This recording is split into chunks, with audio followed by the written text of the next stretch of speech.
ಕೃಷ್ಣೌ ಬಲಜ್ಞಾನಕಾರ್ಯೌ ಕೃಷ್ಣಾರಮಣರಾಜ್ಯದೌ ಪುಷ್ಣೀತಾಂ ಮಮ ಸದ್ಬುದ್ಧಿಂ ವೃಷ್ಣಿವಾಸಿಷ್ಠವಂಶಜೌ ಲಸತು ಶ್ರೀಮದಾನಂದತೀರ್ಥೇಂದುರ್ನೋ ಹೃದಂಬರೆ ಯದ್ವಚಶ್ಚಂದ್ರಿಕಾ ಸ್ವಾಂತಸಂತಾಪಂ ವಿನಿಕೃಂತತಿ ಭವತಿ ಯದನುಭಾವಾತ್ ಏಡಮೂಕೋऽಪಿ ವಾಗ್ಮೀ ಜಡಮತಿರಪಿ ಜಂತುರ್ಜಾಯತೆ ಪ್ರಾಜ್ಞಮೌಲಿಃ सकलवचनचेतो देवता भारती सा मम वचसि निधत्तां सन्निधिं मानसे च आपादमौलिपर्यन्तं गुरूणाम् आकृतिं स्मरेत् तेन विघ्नाः प्रणश्यन्ति सिद्ध्यन्ति च मनोरथाः जन्माद्यस्य यतोऽन्वयादितरतश्चार्थेष्वभिज्ञस्वराट् तेने ब्रह्महृदाय आदिकवये मुह्यन्ति यं सूरयः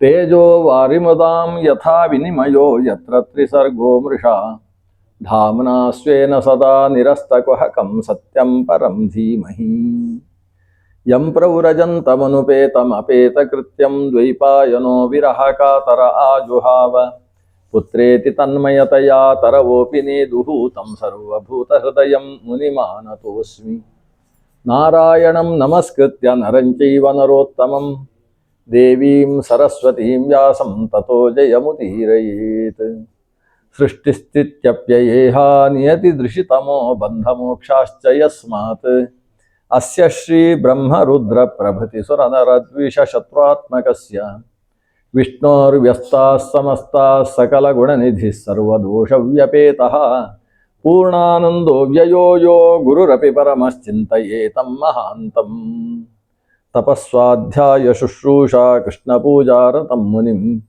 विश्वेशमिष्टदं वन्दे परिव्राट् चक्रवर्तिनं श्रीगुरुभ्यो नमः हरिः ओम्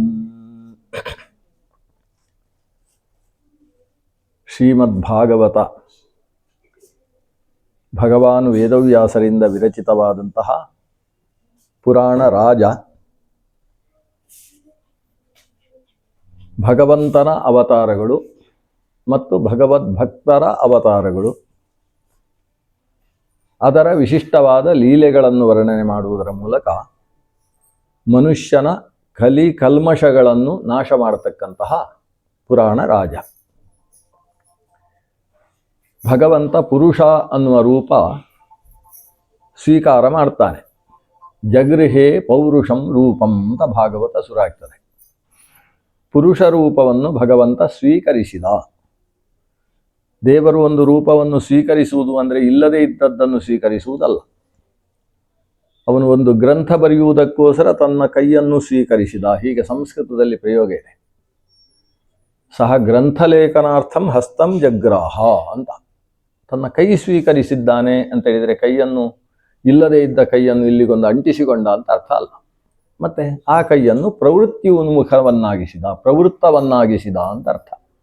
ಹಾಗೆ ಭಗವಂತನ ಎಲ್ಲ ರೂಪಗಳು ಅನಾದಿ ಅನಂತ ಕಾಲದ ತನಕ ಹಾಗೆ ಇರುವಂಥವುಗಳು.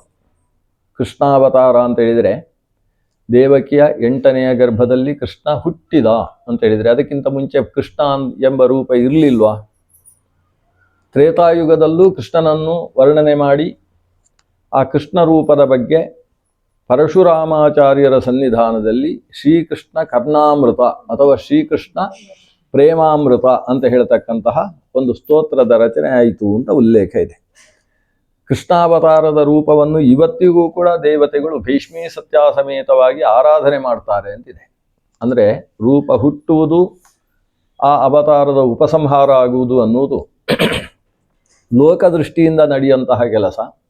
ವಸ್ತುತಃ ಭಗವಂತನ ಎಲ್ಲ ರೂಪಗಳು ಕೂಡ ಅನಾದಿ ನಿತ್ಯಗಳಾಗಿದ್ದಾವೆ. ಆ ಪೌರುಷ ರೂಪ ಅಂದರೆ ಪುರುಷ ಸೂಕ್ತ ಪ್ರತಿಪಾದ್ಯವಾದ ಒಂದು ವಿಶಿಷ್ಟವಾದ ರೂಪವನ್ನು ಭಗವಂತ ಸ್ವೀಕಾರ ಮಾಡ್ತಾನೆ. ಅದು ಎಷ್ಟು ದೊಡ್ಡ ರೂಪ! ಆ ಪುರುಷ ರೂಪ ಸಹಸ್ರಶೀರ್ಷ ಪುರುಷ ಅಂತ ಅದರ ರೂಪವನ್ನು ಹೇಳ್ತಾರೆ. ಎಲ್ಲ ಕಡೆ ವ್ಯಾಪಿಸಿರ್ತಕ್ಕಂಥ ಭಗವಂತನ ರೂಪ ಅಂತ. ಈಗ ಇಷ್ಟು ಆಕಾಶ ಇದೆ. ಆಕಾಶದಲ್ಲಿ ಈ ಬ್ರಹ್ಮಾಂಡ ಅನ್ನೋದು ಒಂದು ಬಿಂದುವಿನಷ್ಟು ಪುಟ್ಟದು, ದೊಡ್ಡ ವಿಶಾಲವಾದ ಆಕಾಶ ಇದೆ. ಈ ವಿಶಾಲವಾದ ಆಕಾಶ ಆ ಭಗವಂತನ ನಾಭಿಯ ಒಳಗಿರತಕ್ಕಂತಹ ಪುಟ್ಟ ರಂಧ್ರ ಅಂತೆ. ಅಂದರೆ ಇದೆಲ್ಲವೂ ಭಗವಂತನ ನಾಭಿರಂಧ್ರ, ನಾವೆಲ್ಲ ನಾಭಿರಂಧ್ರದಲ್ಲಿದ್ದೇವೆ ಅಂತ ಅರ್ಥ. ಹಾಗಾದರೆ ಆ ನಾಭಿ ಎಷ್ಟು ದೊಡ್ಡದು, ಆ ನಾಭಿಯನ್ನು ಹೊತ್ತಂತಹ ಹೊಟ್ಟೆ ಎಷ್ಟು ದೊಡ್ಡದು, ಆ ಹೊಟ್ಟೆಯನ್ನು ಹೊತ್ತಂತಹ ಭಗವದ್ ರೂಪ ಎಷ್ಟು, ಕಲ್ಪನೆಗೆ ನಿಲುಕದೇ ಇರುವಷ್ಟು ದೊಡ್ಡದಾದದ್ದು. ವಿಯದಸುಹು ಅನಿಲಃ ಭೂಪಾದೌ ಯಸ್ಯ ನಾಭಿರ್ ವಿಯತ್ ಅಸುಹು ಅನಿಲಃ ಚಂದ್ರಸೂರ್ಯೌ ಚ ನೇತ್ರೇ. ಯಾಕಂದರೆ ಚಕ್ಷೋ ಸೂರ್ಯೋ ವ್ಯಜಾಯತ, ಚಂದ್ರಸೂರ್ಯರೇ ಭಗವಂತನ ನೇತ್ರ, ಭೂಮಿಯೇ ಭಗವಂತನ ಪಾದ. ಪದ್ಭ್ಯಾಂ ಭೂಮಿ ದಿಶಶ್ರೋತ್ರಾತ್, ವೇದವೇ ಹೇಳ್ತದೆ ಅದನ್ನು. ಭಗವಂತನ ಪಾದ ಅಂತ ಹೇಳಿದರೆ ಭೂಮಿ ಎಂಬುದು ಭಗವಂತನ ಪಾದ. ಯಸ್ಯ ನಾಭಿ ವಿಯತ್ ನಾಭ್ಯಾ ಆಸೀದ್ ಅಂತರಿಕ್ಷಂ, ಅಂತರಿಕ್ಷದ ಆವಿರ್ಭಾವವೇ ಭಗವಂತನ ನಾಭಿಯಿಂದ ಅಂತ ಆದ ಮೇಲೆ ಆ ನಾಭಿ ಅನ್ನುವುದೇ ಈ ವಿಯತ್ ಎಂಬುದು ಭಗವಂತನ ನಾಭಿ.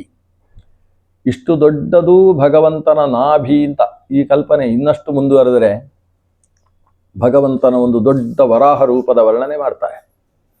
ಆ ವರಾಹ ರೂಪ ಅದು ಎಷ್ಟು ವಿಶಾಲವಾದಂತಹ ವರಾಹ ರೂಪ ಅಂತ ಹೇಳಿದರೆ, ಆ ವರಾಹ ಬೆಳೆದಿದ್ದಾನೆ ಬೆಳೆದಾಗ ಅವನ ಒಂದೊಂದು ಅವಯವವೂ ಕೂಡ ಬೆಳಿಬೇಕಲ್ವ. ಹಾಗೆ ಬೆಳೆದಾಗ ಅವನ ಒಂದು ರೋಮಕೂಪ ಅಂದ್ರೇನು? ರೋಮ ಇರುವಂತಹ ಒಂದು ತೂತು. ಮನುಷ್ಯನ ಶರೀರದಲ್ಲಿ ರೋಮಕೂಪಗಳು 8 ಕೋಟಿ ಇದ್ದಾವಂತೆ. 8 ಕೋಟಿ ತೂತುಗಳು ಶರೀರದಲ್ಲಿ ಅಲ್ಲಲ್ಲಿ ರೋಮಕೂಪಗಳಿದ್ದಾವೆ. ಮನುಷ್ಯನಿಗೆ ಬೆವರು ಬರುವುದು ಆ ರೋಮಕೂಪಗಳ ಮೂಲಕವಾಗಿ, ಒಳಗಿನ ನೀರು ಹೊರಗೆ ಬರುವಂಥದ್ದು. ಅತ್ಯಂತ ಸೂಕ್ಷ್ಮವಾದಂತಹ ಒಂದು ರಂಧ್ರ, ಛಿದ್ರ, ಅದು ಮನುಷ್ಯನ ಶರೀರದ್ದು. ಈ ವರಾಹರೂಪಿ ಪರಮಾತ್ಮನ ಆ ರೋಮಕೂಪದಲ್ಲಿ ಅನೇಕ ಬ್ರಹ್ಮಾಂಡಗಳನ್ನು ಹಾಕಿ ಜಗ್ಗಬಹುದಂತೆ. ಅಷ್ಟು ದೊಡ್ಡ ರೂಪ ಅಂತೆ.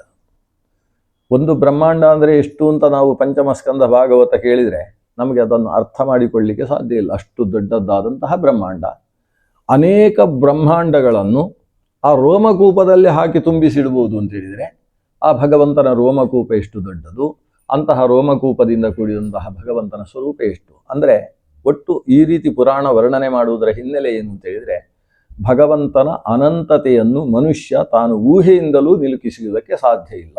ಅದು ಊಹಾತೀತವಾದ ಯಥೋ ವಾಚೋ ನಿವರ್ತಂತೆ ಅಪ್ರಾಪ್ಯ ಮನಸಾ ಸಹ, ವಾಂಗ್ಮನಸ ಅಗೋಚರವಾಗಿರ್ತಕ್ಕಂತಹ ಭಗವಂತನ ಅದ್ಭುತವಾದಂತಹ ಸ್ವರೂಪ. ಅಂತಹ ಸ್ವರೂಪ ಪುರುಷ ಅಂತಕ್ಕಂತಹ ರೂಪ. ಆ ಪುರುಷ ರೂಪವನ್ನು ತಾನು ಸ್ವೀಕರಿಸಿ ಆ ಪುರುಷ ರೂಪದ ಮೂಲಕ ಆಮೇಲೆ ಅನೇಕ ಅವತಾರಗಳನ್ನು ಲೋಕದಲ್ಲಿ ತರ್ತಾನೆ.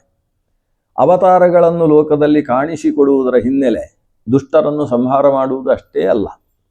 ಮರ್ತ್ಯಾವತಾರಸ್ವಿಹ ಮರ್ತ್ಯ ಶಿಕ್ಷಣಂ ರಕ್ಷೋವಧಾಯೀವ ನ ಕೇವಲಂ ವಿಭೋಹೋ. ಭಗವಂತನ ಮರ್ತ್ಯಾವತಾರ ಅದು ಮರ್ತ್ಯರಿಗೆ ಹೇಗೆ ಬದುಕಬೇಕು ಅನ್ನುವುದಕ್ಕೆ ಶಿಕ್ಷಣ ಕೊಡುವುದಕ್ಕೋಸ್ಕರ ಇರುವಂಥದ್ದು, ಕೇವಲ ರಕ್ಕಸರನ್ನು ಸಂಹಾರ ಮಾಡುವುದಕ್ಕೋಸ್ಕರವೇ ಅಲ್ಲ. ಯಾಕೆ ಅಂತೇಳಿದರೆ, ರಕ್ಕಸರನ್ನು ಸಂಹಾರ ಮಾಡುವುದಕ್ಕೆ ಭಗವಂತ ಅವತರಿಸಿ ಬರಲೇಬೇಕು ಅಂತೇನು ನಿಯಮ ಇಲ್ಲ. ಭಗವಂತನ ಇಚ್ಛಾ ಮಾತ್ರದಿಂದ ರಕ್ಕಸರ ಸಂಹಾರ ಆಗ್ತದೆ. ಅಥವಾ ಇಂತಹ ರಾವಣ, ಕುಂಭಕರ್ಣನಂತಹ ವ್ಯಕ್ತಿಗಳು ಹುಟ್ಟುವುದೇ ಬೇಡ ಅಂತವ ಇಚ್ಛಿಸಿದರೆ ಅವರನ್ನು ಕೊಲ್ಲುವುದಕ್ಕೆ ರಾಮನಾಗಿ ಆವಿರ್ಭವಿಸುವ ಕೆಲಸವೇ ಇಲ್ಲ. ಭಗವಂತನ ಇಚ್ಛೆಗೆ ಅನುಗುಣವಾಗಿ ಲೋಕದ ಪ್ರತಿಯೊಂದು ಅವನ ಇಚ್ಛೆ ಇಲ್ಲದೆ ಒಂದು ತೃಣವೂ ಕೂಡ ತೇನ ವಿನ ತೃಣಮಪಿ ನ ಚಲತಿ ಅನ್ನುವಷ್ಟು ಸರ್ವಕರ್ತಾರನಾದಂತಹ ಭಗವಂತನಿಗೆ ಲೋಕದ ದುಷ್ಟ ಶಿಕ್ಷಣೆಗೋಸ್ಕರ ಅವತಾರವೆತ್ತಿ ಬರಬೇಕಾದ ಅನಿವಾರ್ಯತೆ ಇಲ್ಲ. ಕರುಣೆಯಿಂದ ಅವತಾರವನ್ನು ಎತ್ತುತ್ತಾನೆ. ಏನು ಕರುಣೆ ಅಂತ ಹೇಳಿದರೆ, ಲೋಕದ ಜನಕ್ಕೆ ಈ ನನ್ನ ಅವತಾರದ ಲೀಲೆಗಳನ್ನು ನಾನು ತೋರಿಸುವುದರ ಮೂಲಕ ಆ ಅವತಾರ ಲೀಲೆಗಳನ್ನು ಅವರು ಅನುಸಂಧಾನ ಮಾಡ್ತಾ, ಅದನ್ನು ಶ್ರವಣ ಮಾಡ್ತಾ, ಹರಿಕಥಾ ಶ್ರವಣ, ಹರಿಕಥಾ ಕಾಲಕ್ಷೇಪಗಳ ಮೂಲಕವಾಗಿ ಅವರು ಆತ್ಮೋದ್ಧಾರವನ್ನು ಮಾಡಿಕೊಳ್ಳಬೇಕು. ಅಷ್ಟೇ ಅಲ್ಲ, ಈ ರೀತಿಯ ಭಗವದ್ರೂಪಗಳು ಈ ಲೋಕದಲ್ಲಿ ಮಾಡಿದ ಲೀಲಾ ವಿಲಾಸಗಳಿಂದ ಮನುಷ್ಯನಿಗೆ ಬದುಕು ಹೀಗೆ ಅನ್ನೋ ಒಂದು ಚೌಕಟ್ಟು ಸಿಗಬೇಕು. ಹೀಗೆ ಬದುಕಿನ ಪರಮಾರ್ಥವನ್ನು ಅರ್ಥೈಸಿಕೊಡುವುದಕ್ಕೋಸ್ಕರ ದೇವರು ಅನಂತ ರೂಪಗಳಿಂದ ಲೋಕದಲ್ಲಿ ಅವತಾರವನ್ನು ಮಾಡ್ತಾರೆ. ಅಂತಹ ದೇವರ ಅವತಾರಗಳ ಅದ್ಭುತ ಲೀಲೆಗಳು ಅಲ್ಲಲ್ಲಿ ಹೆಜ್ಜೆಗೆ ಭಾಗವತದಲ್ಲಿ ಕಾಣಸಿಗ್ತದೆ. ಸುಮಾರು 22 ಅವತಾರಗಳ ವಿಭಿನ್ನವಾದಂತಹ ಚರ್ಯೆಗಳನ್ನು ಶ್ರೀಮದ್ ಭಾಗವತ ಉಲ್ಲೇಖ ಮಾಡಿದೆ. ಅದರಲ್ಲಿ ಅನೇಕ ಅವತಾರಗಳು ನಮಗೆ ಕಾಣಿಸುವಂತಹ ಒಂದು ಪ್ರಸಂಗ ಅಂತ ಹೇಳಿದರೆ ಕ್ಷೀರಸಾಗರ ಮಥನದ ಪ್ರಸಂಗ. ಮನುಷ್ಯನಿಗೆ ಅಹಂಕಾರ ಬರಬಾರ್ದು ಅಂತ ನಾವು ಹೇಳ್ತೇವೆ. ಯಾಕಂದರೆ ಅಹಂಕಾರವು ಅಧಪಾತಕ್ಕೆ ಹೇತುವಾದದ್ದು. ಅವನಲ್ಲಿ ಎಷ್ಟು ಉತ್ಕರ್ಷ, ಅಹಂಕಾರ ಬರುವುದು ಉತ್ಕರ್ಷ ಇದ್ದಾಗಲೇ. ಉತ್ಕರ್ಷ ಅನ್ನೋದು ಊರ್ಧ್ವ ಸ್ಥಿತಿಗೆ ಹೇತುವಾದದ್ದು. ಅವ ಎತ್ತರದಲ್ಲಿದ್ದಾನೆ ಅಂತ ಅರ್ಥ. ಎತ್ತರದಲ್ಲಿದ್ದವನಿಗೆ ಅಹಂಕಾರ ಬಂದರೆ ಅವ ಬೀಳುವುದು ಕೆಳಗೆ. ಈಗ ಕೆಳಗೆ ಇದ್ದವನಿಗೆ ಅಹಂಕಾರ ಬಂದರೆ ಸಮಸ್ಯೆ ಇಲ್ಲ. ನೆಲದಲ್ಲೇ ಕೂತಿದ್ದವ ಸ್ವಲ್ಪ ತೂಕಡಿಸಿ ಬಿದ್ದರೆ ಏನಾಗ್ತದೆ? ಏನು ಸಮಸ್ಯೆ ಆಗೋದಿಲ್ಲ. ಕುರ್ಚಿಯಲ್ಲಿದ್ದವರು ಸ್ವಲ್ಪ ತೂಕಡಿಸಿದರೆ ಕುರ್ಚಿಯಲ್ಲಿ ಬಿದ್ದದ್ದಕ್ಕೆ ಸ್ವಲ್ಪ ಪೆಟ್ಟಾಗುವ ಸಾಧ್ಯತೆ ಉಂಟು. ಅಟ್ಟದಲ್ಲಿದ್ದವ ತೂಕಡಿಸಿ ಕೆಳಕ್ಕೆ ಬಿದ್ದರೆ ಸಿಕ್ಕಾಬಟ್ಟೆ ತೊಂದರೆ ಆಗ್ತದೆ ಅಲ್ವಾ? ಎತ್ತರಕ್ಕೇರಿ ಕೆಳಗೆ ಬಿದ್ದಾಗ ಪೆಟ್ಟು ಜಾಸ್ತಿ. ಆದ್ದರಿಂದ ಯಾರು ಉತ್ಕರ್ಷವನ್ನು ಪಡೆದಿದ್ದಾನೆ, ಅದು ಧನದಿಂದ ಉತ್ಕರ್ಷ ಇರ್ಬೋದು, ವಿದ್ಯೆಯಿಂದ ಉತ್ಕರ್ಷ ಇರ್ಬೋದು, ಅಧಿಕಾರದಿಂದ ಎತ್ತರದ ಸ್ಥಾನ ಪಡೆದದ್ದಿರ್ಬೋದು, ತಾನು ಸಾಧನೆ ಮಾಡಿ ಕಷ್ಟಪಟ್ಟು ಸಂಪಾದಿಸಿದಂತಹ ಎತ್ತರ ಇರ್ಬೋದು. ಆ ಎತ್ತರ ಸಿಕ್ಕಿದ ಮೇಲೆ ಅವನಿಗೆ ವಿನಯ ಇನ್ನಷ್ಟು ಜಾಸ್ತಿ ಆಗಬೇಕು. ಯಾಕಂದರೆ ಎಷ್ಟು ಕಷ್ಟಪಟ್ಟು ಈ ಸ್ಥಾನಕ್ಕೆ ನಾನು ಬಂದಿದ್ದೇನೆ, ಈ ಕಷ್ಟಪಡ್ತಕ್ಕಂಥ ಇನ್ನೆಷ್ಟು ಜನ ಇದ್ದಾರೆ. ಈಗ ಬಾಲ್ಯದಲ್ಲಿ ಭಾರೀ ಬಡತನದಲ್ಲಿ ಬೆಳೆದವರಿಗೆ ಎಷ್ಟೇ ಶ್ರೀಮಂತಿಗೆ ಬಂದರೂ ಕೂಡ ಬಡವರ ಕಷ್ಟ ಗೊತ್ತಿರ್ತದೆ. ಅವರಿಗೆ ಹೊಟ್ಟೆಗೆ ಹಿಟ್ಟಿಲ್ಲದೆ ಏನು ಕಷ್ಟಪಡ್ತಾರೆ, ಅಧ್ಯಯನ ಮಾಡುವುದಕ್ಕೆ ಅವರಿಗೆ ಸರಿಯಾದ ಪುಸ್ತಕ ಸಿಗದೆ ಎಷ್ಟು ಕಷ್ಟಪಡ್ತಾರೆ, ಅದೆಲ್ಲ ಗೊತ್ತಿರ್ತದೆ. ಅವರಿಗೆ ಉಪಕಾರ ಮಾಡ್ತಕ್ಕಂತಹ ಮನಸ್ಥಿತಿ ಇವನಿಗೆ ಇರ್ತದೆ. ಕಷ್ಟಪಟ್ಟು ಎತ್ತರಕ್ಕೆ ಬಂದಂತಹ ವ್ಯಕ್ತಿಗೆ ವಿನಯಶೀಲತೆ ಇನ್ನಷ್ಟು ಜಾಸ್ತಿ ಆಗ್ತದೆ. ಆದರೆ ಆ ಎತ್ತರಕ್ಕೆ ಬಂದು ಆತ ಅಹಂಕಾರವನ್ನು ಪಟ್ಟ ಅಂತಾದರೆ ಆ ಎತ್ತರದಿಂದ ಬೀಳುವ ಕಾರಣದಿಂದ ಆರೂಢ ಪತಿತ, ಏರಿ ಬಿದ್ದವ ಅಂತ ಅವನಿಗೆ ಬಹಳಷ್ಟು ತೊಂದರೆಯಾಗ್ತದೆ. ಆ ನಿಟ್ಟಿನಿಂದ ಅಹಂಕಾರ ಅನ್ನುವುದು ಮನುಷ್ಯನ ಅಧಪಾತಕ್ಕೆ ಹೇತುವಾಗಿರತಕ್ಕಂಥದ್ದು. ಅಹಂಕಾರ ಪಡಬಾರ್ದು. ಅಹಂಕಾರ ಪಡಬಾರ್ದು ಅಂತೇಳಿ ನಾವು ಮನುಷ್ಯರ ಕಥೆಯನ್ನು ಕೇಳಿದರೆ ನಮಗೆ ಅದರಲ್ಲಿ ಭಕ್ತಿ, ಶ್ರದ್ಧೆ, ಒಪ್ಪಿಗೆ ಇದೆಲ್ಲ ಆಗೋದು ಕಷ್ಟ. ಅದಕ್ಕೋಸ್ಕರ ದೇವತೆಗಳಿಗೆ ಅಹಂಕಾರ ಬಂದದ್ರಿಂದ ಇಂಥ ಸಮಸ್ಯೆ ಆಯಿತು ಅಂತ ಕಥೆಯನ್ನು ಶ್ರೀಮದ್ ಭಾಗವತ ಹೇಳ್ತದೆ. ಅಹಂಕಾರ ಬರುವುದಕ್ಕೆ ಕೆಲವು ಕಾರಣ ಇದೆ ಅಂತೆ. ಒಂದು ವಯಸ್ಸು ಕಾರಣ ಆಗ್ತದೆ, ಮತ್ತೊಂದು ಸಂಪತ್ತು ಕಾರಣ ಆಗ್ತದೆ, ಇನ್ನು ಅಧಿಕಾರ, ಇದರ ಜೊತೆಗೆ ಅವಿವೇಕ. ಈ ನಾಲ್ಕು ಸೇರಿದರೆ ಅಂತಹ ಮನುಷ್ಯನ ಅಥವಾ ಅಂತಹ ವ್ಯಕ್ತಿಯ ಸ್ಥಿತಿಯನ್ನು ಹೇಳುವುದು ಬೇಡ. ಯೌವನಂ, ಧನ ಸಂಪತ್ತಿ, ಪ್ರಭುತ್ವಂ, ಅವಿವೇಕಿತ ಏಕೈಕಮಪ್ಯನರ್ಥಾಯ ಕಿಮು ಯತ್ರ ಚತುಷ್ಟಯಂ. ಇದರಲ್ಲಿ ಒಂದೊಂದು ಇದ್ರೂ ಕೂಡ ಅನರ್ಥ ಹೇತುವಾಗ್ತದೆ. ಅಂಥಲ್ಲಿ ನಾಲ್ಕು ಒಟ್ಟು ಸೇರಿದರೆ ಹೇಳಿ ಕೇಳಿ ಮಂಗ. ಮಂಗ ಅಂತಾದರೆ ಹೇಗಿರ್ತಾನೆ ಅಂತ ಗೊತ್ತು.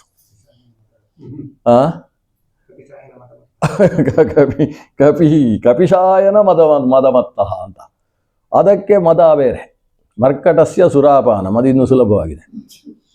ಮರ್ಕಟಸ್ಯ ಸುರಾಪಾನ. ಸುರಾಪಾನ ಮಾತ್ರ ಅಲ್ಲ, ತತ್ರ ವೃಶ್ಚಿಕ ದಂಶನಂ ಅಂತ. ಅದಕ್ಕೆ ಮತ್ತೆ ಚೇಳು ಕಡ್ದದ್ದು ಬೇರೆ.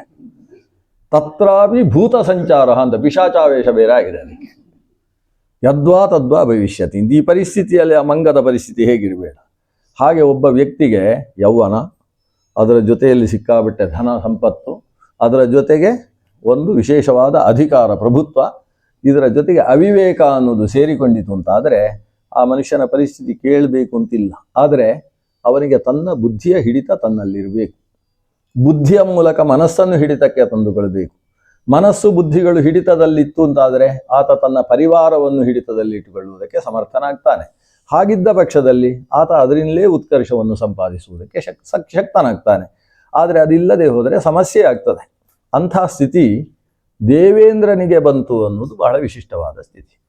ದೇವೇಂದ್ರ ಅಂತ ಹೇಳಿದರೆ ಸಾಮಾನ್ಯ ವ್ಯಕ್ತಿತ್ವ ಅಲ್ಲ, ನಾವು ಮಾತಾಡುವುದಕ್ಕೂ ಅರ್ಹರಲ್ಲದೇ ಇರುವ ಎತ್ತರದ ವ್ಯಕ್ತಿತ್ವ. 8ನೇ ಕಕ್ಷೆಯಲ್ಲಿ ಬರತಕ್ಕಂತಹ ಇಂದ್ರ ಕಾಮ, ಇಂದ್ರದೇವ, ಆತ ದೇವಲೋಕದ ಅಧಿಪತಿ. ಅವನಿಗೆ ಐರಾವತ ಅನ್ನುವ ಆನೆ ಅದು ದೈವದತ್ತವಾದದ್ದು, ದೇವರೇ ಕೊಟ್ಟದ್ದಂತೆ. ನೀನು ದೇವತೆಗಳಿಗೆ ಒಡೆಯ ಅಲ್ಲ. ದೇವತೆಗಳಿಗೆ ಒಡೆಯ ಅಂತೇಳಿದರೆ ಸಾಮಾನ್ಯ ರಥದಲ್ಲೆಲ್ಲ ಕೂತ್ರೆ ಅದಕ್ಕಿಂತ ಎತ್ತರದ ರಥ ಇನ್ನೊಂದಿರ್ತದೆ. ನಿನಗಿಂತ ಎತ್ತರದಲ್ಲಿ ಯಾವ ದೇವತೆಯೂ ಕೂತುಕೊಳ್ಬಾರ್ದು. ಅಂಥದ್ದೊಂದು ಆನೆ. ಅದು 2 ಸೊಂಡಿಲಿನ ಆನೆ, 4 ದಂತಗಳಿಂದ ಶೋಭಿತವಾದಂತಹ ಆನೆ. ಬೆಳ್ಳಗೆ ಶರೀರದ, ಅದರ ದಂತ ಎಷ್ಟು ಬೆಳ್ಳಗೆಯೋ ಶರೀರವು ಕೂಡ ಅಷ್ಟೇ ಬೆಳ್ಳಗಿರ್ತಕ್ಕಂತಹ ಶ್ವೇತ ಗಜ, ಐರಾವತ ಅಂತ ಅದಕ್ಕೆ ಹೆಸರು. ಐರಾವತ ಸಮಾರೂಢನಾಗಿ ಇಂದ್ರ ಆಗಾಗ ತಾನು ದೇವಲೋಕದ ಅಮರಾವತಿಗೆ ಒಂದು ಸುತ್ತ ಹಾಕ್ತಾನೆ. ಸುತ್ತ ಹಾಕುವುದು ಯಾಕೆಂದರೆ ನಾನು ದೇವೇಂದ್ರ ಅಂತ ಎಲ್ಲ ಒಂದು ಸಲ ನೋಡಬೇಕು. ದೇವೇಂದ್ರ ಒಳಗೆ ಇದ್ರೆ ಅವನ ಹೆಸರಿಗೆ ಅಷ್ಟು ಮಹತ್ವ ಇಲ್ಲ, ಒಂದು ಸುತ್ತ ಹಾಕ್ತಾನೆ. ಹಾಗೆ ಒಂದು ಬಾರಿ ಆತ ಐರಾವತದಲ್ಲಿ ಕುಳಿತು ಅಮರಾವತಿಗೆ ಸುತ್ತು ಬರ್ತಾ ಇರುವಂತಹ ಸಂದರ್ಭದಲ್ಲಿ ದೇವೇಂದ್ರನನ್ನು ನೋಡುವುದಕ್ಕೋಸ್ಕರ ಮಹರ್ಷಿ ದೂರ್ವಾಸರು ಆಗಮಿಸಿದರು. ದೂರ್ವಾಸ ಅನ್ನೋ ಶಬ್ದ ಕೇಳಿದಾಗಲೇ ಕೆಲವರಿಗೆ ಆವಾಗಲೇ ಎದೆ ಬಡಿತದಲ್ಲಿ ಏರುಪೇರು ಆಗ್ತದಂತೆ. ಅದಕ್ಕೆ ಕಾರಣ ಏನು ಅಂತ ಇದ್ರೆ, ದೂರ್ವಾಸರಿಗೆ ಯಾವ ಕಾರಣದಿಂದ ಸಿಟ್ಟು ಬರ್ತದೆ ಅಂತ ಇಲ್ಲಿಯ ತನಕ ಯಾರಿಗೂ ಅರ್ಥ ಆಗಿರಲಿಲ್ಲ. ಯಾಕಂದ್ರೆ ಕೆಲವು ಸಲ ಅವರಿಗೆ ಹೀಗೆ ಕಪಾಳ ಕೊಡಿದ್ರೆ ತುಂಬಾ ಸಂತೋಷ ಅಂತ ಖುಷಿಯಿಂದ ಹೋಗಲಿ ಅವನಿಗೊಂದು ಮುತ್ತು ಕೊಟ್ಟು ಹೋಗ್ತಾರಂತೆ, ಅವರು ಅಷ್ಟು ಖುಷಿ ಅವರಿಗೆ. ಕೆಲವು ಸಲ ದಾರಿಯಲ್ಲಿ ಹೋಗುವಾಗ ಮೆಲ್ಲ ತಾಗಿತು ಅಂತಾದ್ರೆ ಸಿಕ್ಕಾಬಿಟ್ಟೆ ಸಿಟ್ಟು. ಯಾವಾಗ ಯಾವ ಕಾರಣದಿಂದ ಸಿಟ್ಟು ಬರ್ತದೆ, ಅವರು ಹೀಗೆ ಬಂದಾಗ ಹೀಗೆ ನೋಡ್ತಾರೆ ಅಂತ, ನೋಡಿದಾಗ ಯಾರಾದ್ ನಕ್ಕರೆ ಯಾಕೆ ನಕ್ಕಿ ಅಂತ ಸಿಟ್ಟು, ನಗದೆ ಹೋದರೆ ನಗಲಿಲ್ಲ ಯಾಕೆ ಅಂತ ಸಿಟ್ಟು.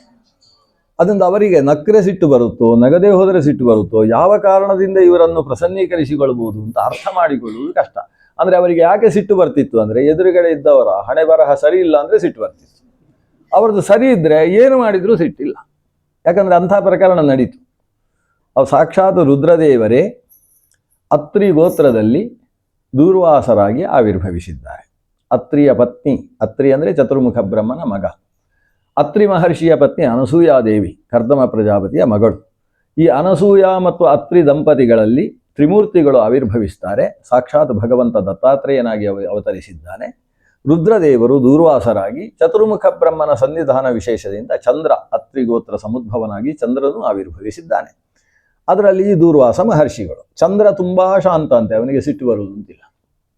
ಅವನಿಗೆ ಯಾರಾದರೂ ಸಿಕ್ಕಾಬಟ್ಟೆ ಸಿಟ್ಟು ಮಾಡ್ತಾ ಇದ್ರೆ ಅವರನ್ನು ನೋಡಿದ್ರೆ ನಗು ಬರುವುದು ಇವನಿಗೆ. ಹಾಗೆ ಗಣಪತಿಯನ್ನು ನೋಡಿ ನಕ್ಕು ಎಡವಟ್ಟಾಗಿತ್ತು ಚಂದ್ರ. ಅದೇ ದೂರ್ವಾಸರು ಸಿಕ್ಕಾಬಟ್ಟೆ ಮನ್ಯು ಅಂತಲೇ ಅವರಿಗೆ ಹೆಸರು. ಯಸ್ತೆ ಮನ್ಯು ವಿಧಧ್ವಜ್ರ ಸಹಾಯಕ ಅಂತ ಕರೆಯುವ ಮನ್ಯು, ಸಿಟ್ಟು ಮನ್ಯು ಅನಿಸಿದಂತಹ ರುದ್ರನೇ ಆವಿರ್ಭವಿಸಿದ ಸ್ವರೂಪ. ಆದ್ರಿಂದ ದೂರ್ವಾಸರು ಒಂದು ರೀತಿಯಲ್ಲಿ ಸಿಟ್ಟು ತೋರ್ಪಡಿಸತಕ್ಕಂತಹ ವ್ಯಕ್ತಿತ್ವ. ಅವರು ದೇವರನ್ನೇ ಆಲೋಚನೆ ಮಾಡ್ತಾ ಭಗವಂತನ ನಾರಾಯಣ ನಾಮವನ್ನು ಹಾಡ್ತಾ, ಅವರಿಗೆ ಹಾಡು ಬರುವುದಿಲ್ಲ ನಿಜವಾಗಿ ಸರಿಯಾಗಿ, ಸಂಗೀತ ಶಾಸ್ತ್ರ ಅಭ್ಯಾಸ ಇಲ್ಲ, ಆದರೆ ಹಾಡ್ತಾ ಬರ್ತಾ ಇದ್ದಾರೆ. ಅವರ ಹಾಡು ಕೇಳ್ತಾ ಇದ್ರೂ ಕೂಡ ದಾರಿಯಲ್ಲಿ ಬರುವವರಿಗೆ ದೂರ್ವಾಸರು ಬರ್ತಾ ಇದ್ದಾರೆ ಅಂತ ಗೊತ್ತಾಗ್ತಾ ಇಲ್ಲ ಅಂತೆ ಒಬ್ಬರಿಗೆ. ಒಬ್ಬಳು ಪುಂಜಕಸ್ಥಲಿ ಅಂತ ಹೇಳ್ತಕ್ಕಂಥ ಅಪ್ಸರ ಸ್ತ್ರೀ. ಅವಳಿಗೆ ಒಂದು ವಿಶಿಷ್ಟವಾದಂತಹ ಮಾಲೆ ಸಿಕ್ಕಿದೆ. ಆ ಮಾಲೆ ಕೈಯಲ್ಲಿ ಹಿಡಿದಿದ್ದಾಳೆ, ಅದನ್ನು ಮೂಸಿಲ್ಲ ಅವಳು. ಯಾಕೆಂತೇಳಿದರೆ ಭಗವಂತನಿಗೆ ಇದನ್ನು ಸಮರ್ಪಣೆ ಮಾಡಬೇಕು, ಭಗವಂತನಿಗೆ ನಿವೇದನೆ ಮಾಡಬೇಕು ಅಂತ ಅದನ್ನು ಕೈಯಲ್ಲಿ ಹಿಡ್ಕೊಂಡಿದ್ದಾಳೆ. ದೇವರಿಗೆ ಇಟ್ಟ ಮೇಲೆ ದೇವರ ಪ್ರಸಾದ ಅಂತ ಆಮೇಲೆ ಹಣೆಯಲ್ಲಿ ಮುಡಿಬೇಕು ಅಂತ. ಅಂಬಲಾನ ಪಂಕಜ ಮಾಲೆ ಅಂದರೆ ಬಾಡದೇ ಇರತಕ್ಕಂತಹ ದೇವಲೋಕದ ಪಂಕಜದಿಂದ ನಿರ್ಮಿತವಾದಂತಹ ಸುಂದರವಾದ ಮಾಲೆ. ಆ ಕೈಯಲ್ಲಿರುವ ಮಾಲೆಯ ವಾಸನೆ ಮೂಗಿಗೆ ತಾಗಬಾರದು ಎಂದು ಹಿಡ್ಕೊಂಡಿದ್ದಾಳೆ, ಆದರೆ ಆ ಮಾಲೆಯ ವಾಸನೆ ಊರಲ್ಲೆಲ್ಲ ವ್ಯಾಪಿಸಿದೆ. ಅಷ್ಟೊಂದು ವಿಶಿಷ್ಟವಾದ ಸೌಗಂಧ್ಯದಿಂದ ಕೂಡಿದ ಮಾಲೆ. ಆ ಮಾಲೆಯ ವಾಸನೆಗೆ ತಾನೂ ಮಾದಿತಳಾಗಿ ಅವಳಿಗೆ ದಾರಿಯಲ್ಲಿ ಯಾರು ಬರ್ತಾನೆ ಅಂತ ಗೊತ್ತಿಲ್ಲ. ಈ ಮಾಲೆಯನ್ನು ದೇವರಿಗೆ ನಿವೇದನೆ ಮಾಡಿ ನಾನು ಶಿರದಲ್ಲಿ ಮುಡಿದ ಮೇಲೆ ನನ್ನ ಸೌಂದರ್ಯವೇ ಸೌಂದರ್ಯ ಅಂತ ಏನೋ ಯೋಚನೆ ಮಾಡಿಕೊಂಡು ಸಾಕ್ತಾ ಇದ್ದಾಳೆ ಪುಂಜಕಸ್ಥಲಿ. ದಾರಿಯಲ್ಲಿ ದೂರ್ವಾಸರು ನಾರಾಯಣ ನಾಮವನ್ನು ಹಾಡಿಕೊಂಡು ಬರ್ತಾ ಇದ್ದಾರೆ. ಇವಳಿಗೆ ಅದು ಗೊತ್ತಾಗಲಿಲ್ಲ. ಮಾಲೆಯನ್ನು ಹೀಗೆ ಹಿಡ್ಕೊಂಡು ಭಿನ್ನಾಣದಿಂದ ಆ ಕಡೆ ಈ ಕಡೆ ತಿರುಗಾಡಿಕೊಂಡು ಹೋಗೋಳು ಅವರಿಗೆ ಮೈತಾಗಿತ್ತು. ಮೈತಾಗಿದ್ದು ಕೂಡಲೇ ಎಚ್ಚರ ಆಯಿತು, ಯಾರಿಗೋ ಮೈ ಸೋಂಕಿತಲ್ವಾ ಅಂತ ನೋಡಿದರೆ ದೂರ್ವಾಸರು. ಬಿದ್ದೇ ಬಿಡ್ಲಂತೆ ಕೆಳಗೆ. ದೂರ್ವಾಸರೇ ಎಬ್ಬಿಸಿದ್ರಂತೆ. ಅದು ಹೇಳ್ತಾರೆ, ಬಿರುಗಾಳಿಗೆ ಸಿಕ್ಕಿದ ಕದಲಿ ಸದೃಶ ಅಂತ. ಕದಲಿಯ ಹಾಗೆ ತರ ನಡುಗಿ ಬಿದ್ದಿದ್ದಾಳೆ. ದೂರ್ವಾಸರೇ ಬಿಸಿ, ಯಾಕೆ ಏನಾಯ್ತು ಏನು ಅಂತ ಕೇಳಿ ಅಷ್ಟೊತ್ತಿಗೆ ಹೆದರ್ಕೊಂಡು ಆ ಮಾಲೆಯನ್ನು ದೂರ್ವಾಸರ ಕಂಠದಲ್ಲಿ ಹಾಕಿಬಿಟ್ಲು. ದೇವರಿಗೆ ಅಂತ ಸಿದ್ಧಪಡಿಸಿದ್ದ ಮಾಲೆಯನ್ನು ದೂರ್ವಾಸರ ಕಂಠದಲ್ಲಿ ಹಾಕಿದ್ದಾಳೆ. ದೂರ್ವಾಸರಿಗೆ ಅವರು ಸನ್ಯಾಸಿಗಳು. ದೂರ್ವಾಸರು ಹಂಸನಾಮಕ ಪರಮಾತ್ಮನಿಂದಲೇ ಪ್ರಣವೋಪದೇಶವನ್ನು ಪಡೆದಿರತಕ್ಕಂತಹ ಸನ್ಯಾಸಿಗಳು. ಆ ಸನ್ಯಾಸದ ವಂಶದಲ್ಲೇ ಮುಂದಕ್ಕೆ ಅಚ್ಯುತ ಪ್ರಜ್ಞರು ಅಂದರೆ ಅಚ್ಯುತ ಪ್ರೇಕ್ಷರು, ಆಮೇಲೆ ಮಧ್ವಾಚಾರ್ಯರು, ಸನಕಾದಿಗಳು ಮೊದಲು ಬಂದದ್ದು. ವಂಶಸ್ಯಾದೀನ್ ಸನಕಾದೀನ್ ಉಪಾಸೆ ದೂರ್ವಾಸಸಂ ಪರತೀರ್ಥಾಖ್ಯ ಭಿಕ್ಷುಂ ಸತ್ಯಪ್ರಜ್ಞಂ ಪ್ರಾಜ್ಞತೀರ್ಥಂ ಮುನೀಂದ್ರಂ ಪಶ್ಚಾತ್ ಶಿಷ್ಯೌ ಅಚ್ಯುತ ಪ್ರೇಕ್ಷ ಮಧ್ವೌ ಅಂತ ಮಧ್ವಾಚಾರ್ಯರ ಈ ಪರಂಪರೆಗೆ ಮೂಲ ಸನಕಾದಿಗಳಿಂದ ಪ್ರಾರಂಭ ಆಗ್ತದೆ, ಹಂಸನಾಮಕ ಪರಮಾತ್ಮನಿಂದ. ಅದರಲ್ಲಿ ದೂರ್ವಾಸರು ಕೂಡ ಮಧ್ಯದಲ್ಲಿ ಬಂದವರು. ಅನೇಕ ಕಡೆಯಲ್ಲಿ ಚಾತುರ್ಮಾಸ್ಯ ಕೂತವರು. ಸಾಕ್ಷಾತ್ ಕುಂತಿಯೇ ಕೆಲವು ಚಾತುರ್ಮಾಸ್ಯಗಳಲ್ಲಿ ತಾನು ಸೇವೆ ಮಾಡಿದಿರತಕ್ಕಂತಹ ಉಲ್ಲೇಖ ಮಹಾಭಾರತದಲ್ಲಿದೆ. ಅಂತಹ ದೂರ್ವಾಸರು ಈ ಪುಂಜಕಸ್ಥಲಿಯನ್ನು ಎಬ್ಬಿಸಿ ಮಾಲೆಯನ್ನು ಆಕೆಯಿಂದ ಹಾಕಿಸಿಕೊಂಡು ಆ ಮಾಲೆಯಿಂದ ಖುಷಿಪಟ್ಟು ಅದನ್ನು ಹೀಗೆ ನೋಡುವುದು. ಕೆಲವು ಸಲ ಸ್ವಲ್ಪ ಈ ಭಾರೀ ಜ್ಞಾನಿಗಳು ಸ್ವಲ್ಪ ಹುಚ್ಚರ ಆಗಿರ್ತಾರೆ ಅಂತ. ನಮ್ಮ ಪುರಂದರದಾಸರು ಹುಚ್ಚು ಹಿಡಿಯಿತು ನನಗೆ ಹುಚ್ಚು ಹಿಡಿಯಿತು, ಅಚ್ಚುತನ ನಾಮವೆಂಬ ಅಚ್ಚುಮೆಚ್ಚು ತಲೆಗೇರು ಹುಚ್ಚಿಡಿಯಿತು ಅಂತ ಹೇಳಿಕೊಂಡು ಹೊರಟ್ರಲ್ವಾ ಪುರಂದರದಾಸರು. ಹಾಗೆ ಒಂದು ರೀತಿಯಲ್ಲಿ ಅದನ್ನೇ ನೋಡಿಕೊಂಡು ಏನೋ ಖುಷಿ ಪಟ್ಟುಕೊಂಡು ಬರ್ತಾ ಇದ್ದಾರೆ. ಏನು ಪುಂಜಕಸ್ಥಲಿಗೆ ಆಶ್ಚರ್ಯ, ಏನು ಸಿಟ್ಟೇ ಬರಲಿಲ್ಲ. ನಾನು ತಾಗಿದ್ದಕ್ಕೂ ಸಿಟ್ಟು ಬರಲಿಲ್ಲ ಇವರಿಗೆ. ಅವರು ಆ ಮಾಲೆಯನ್ನು ಹಿಡ್ಕೊಂಡು ಮುಂದೆ ಬರುವಾಗ ಸರಿಯಾಗಿ ಈ ದೊಡ್ಡ ಆನೆಯಲ್ಲಿ ಗಜೇಂದ್ರ ಸಮಾರೂಢನಾಗಿರತಕ್ಕಂತಹ ಇಂದ್ರ ಕಾಣಿಸಿದ. ಇಂದ್ರನನ್ನು ನೋಡಿಕೊಳ್ಳೆ ಇವರಿಗೆ ಈ ಮಾಲೆ ಇಂದ್ರನಲ್ಲಿದ್ದರೆ ಚಂದ. ಇಂಥ ಆನೆ ಮೇಲೆ ದೊಡ್ಡ ಕಿರೀಟ, ಅವನಿಗೆ ಕಿರೀಟಿ ಅಂತ ಹೆಸರು ಇಂದ್ರನಿಗೆ. ಯಾಕಂದ್ರೆ ಅವನ ತಲೆ ಈ ಗಲ್ಲದಿಂದ ಈ ತಲೆಯ ತನಕ ಎಷ್ಟು ಉದ್ದ ಇದೆಯೋ ಅದರ 3ರಷ್ಟು ಕಿರೀಟ ಉಂಟಂತೆ. ಅಷ್ಟು ದೊಡ್ಡ ಕಿರೀಟವನ್ನು ಅವ ಧರಿಸಿದ. ಮುಂದಕ್ಕೊಮ್ಮೆ ಅರ್ಜುನನನ್ನು ಕರ್ಕೊಂಡು ಬಂದು ತನ್ನ ಸಿಂಹಾಸನದಲ್ಲಿ ಅರ್ಧದಲ್ಲಿ ಕೂಡಿಸ್ತಾನೆ. ಕೂಡಿಸಿ ಅಂಥದೇ ಕಿರೀಟ ಮಾಡಿ ಅವನ ತಲೆಗೆ ಇಡ್ತಾನೆ. ಅವತ್ತಿನಿಂದ ಅರ್ಜುನನಿಗೂ ಕಿರೀಟಿ ಅಂತ ಹೆಸರಾಗ್ತದೆ. ಹಾಗೆ ಇವ ದೊಡ್ಡ ಕಿರೀಟದವ. ಈ ಇಂದ್ರನಿಗೆ ಈ ಮಾಲೆ ಇದ್ರೆ ಅದೊಂದು ಚಂದ. ಸನ್ಯಾಸಿಗೆ ಇಂಥ ಮಾಲೆಗಳೆಲ್ಲ ಯಾಕೆ? ಆ ದೂರ್ವಾಸರಿಂದ ಸುರಾದದ್ದು ಮಾಲೆ ಹಾಕಿದ ಕೂಡಲೇ ಎತ್ತಿ ಅದನ್ನು ಹಾಕಿದವರಿಗೆ ಹಾಕುವ ಕೆಲಸ ಸುರಾದದ್ದರಿಂದ ಸನ್ಯಾಸಿಗಳು. ಹೀಗೆ ದೂರ್ವಾಸರು ತಮ್ಮ ಮಾಲೆಯನ್ನು ಇಂದ್ರನಿಗೆ ಹಾಕೋಣ ಅಂದರೆ ಇಂದ್ರ ಕಾಣಿಸ್ತಾನೆ ಕೆಳಗೆ, ತಲೆ ಎತ್ತಿಕೊಂಡು ಹೀಗೆ ಹೋಗ್ತಾ ಇದ್ದಾನೆ. ಅದರಿಂದ ಮೀಸೆ ಬಂದವರಿಗೆ ದೇಶ ಕಾಣಿಸುವುದಿಲ್ಲ ಅಂತ ಒಂದು ಗಾದೆ ಉಂಟು. ದೇವತೆಗಳಿಗೆ ಮೀಸೆ ಬರುವುದಿಲ್ಲ. ಆದರೆ ದೇವತೆ ಇಂದ್ರ ತಾನು ಐರಾವತದಲ್ಲಿ ಸಮಾರೂಢನಾಗಿದ್ದಾನೆ. ಒಬ್ಬ ಋಷಿಗಳು ಬಂದಿದ್ದಾರೆ ಅಂತ ಆದರೆ ಐರಾವತಿಯಿಂದ ಹಿಡಿದು ಅವರ ಪಾದಧೂಳಿಯನ್ನು ಶಿರದಲ್ಲಿ ಧರಿಸಬೇಕು. ಅದು ಇಂದ್ರನೇ ಆಗಲಿ ರಾಜನೇ ಆಗಲಿ ಅವನ ಕರ್ತವ್ಯ. ಆದರೆ ಅದನ್ನು ಮಾಡಲಿಲ್ಲ. ಹೀಗೆ ಮೇಲೆ ಹೋಗ್ತಾ ಇದ್ದಾನೆ. ಎಷ್ಟೇ ಎತ್ತರದಲ್ಲಿ ಇರಲಿ ಮಾಲೆ ಹಾಕುವುದು ಅಂತ ದೂರ್ವಾಸರು ಹೀಗೆ ಬಲಬಗೆಯಲ್ಲಿ ಹೀಗೆ ಬೀಸಿದ್ರಂತೆ. ಬೀಸಿದ್ರೆ ಹೋಗಿ ಅವನ ಕಿರೀಟದಲ್ಲಿ ಸಿಕ್ಕಾಕೊಂಡು ಹೀಗೆ ಸುತ್ತಿ ಕಂಠಕ್ಕೆ ಬಿತ್ತು. ಬಾಸ್ಕೆಟ್ ಬಾಲ್ ಎತ್ತಿ ಬಿಸಾಡಿದ್ದು ಸೀದಾ ಹೋಗಿ ಕಂಠದಲ್ಲಿ ಬಿತ್ತು. ದೂರ್ವಾಸರು ಹಾಕಿದ ಮಾಲೆ ಕಂಠದಲ್ಲಿ ಬಿತ್ತ.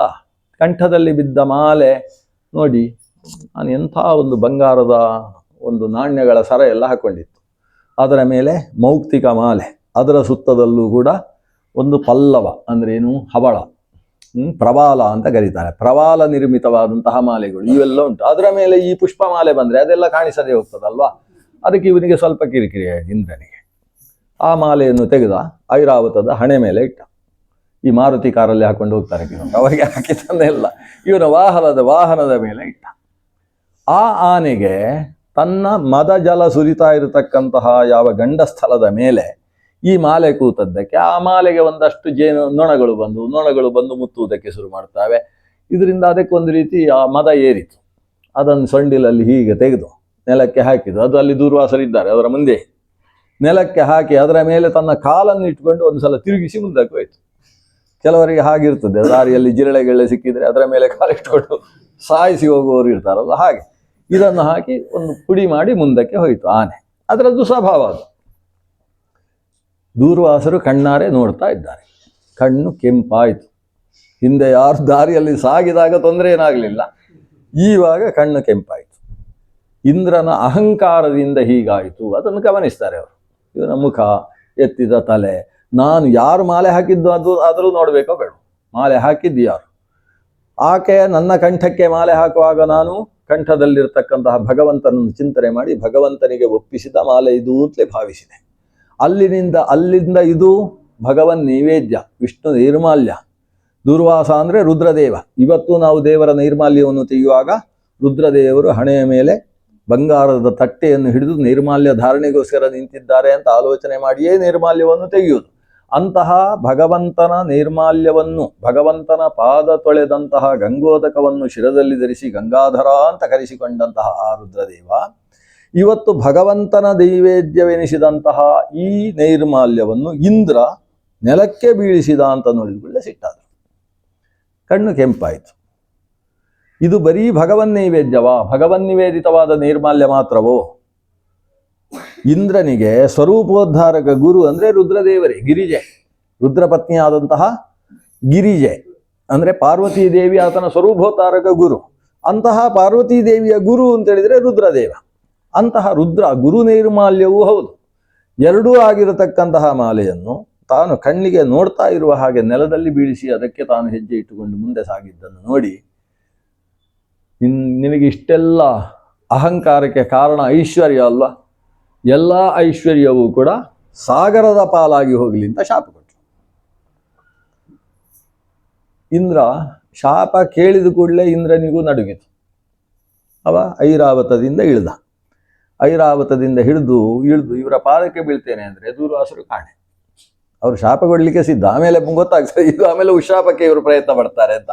ಅಷ್ಟಕ್ಕೆ ಅವರು ಹೊರಟಾಯ್ತು. ಅದು ಅದೃಶ್ಯರಾಗಿ ಬಿಟ್ರಂತೆ. ದೂರ್ವಾಸರು ಕಾಣಿಸಲಿಲ್ಲ.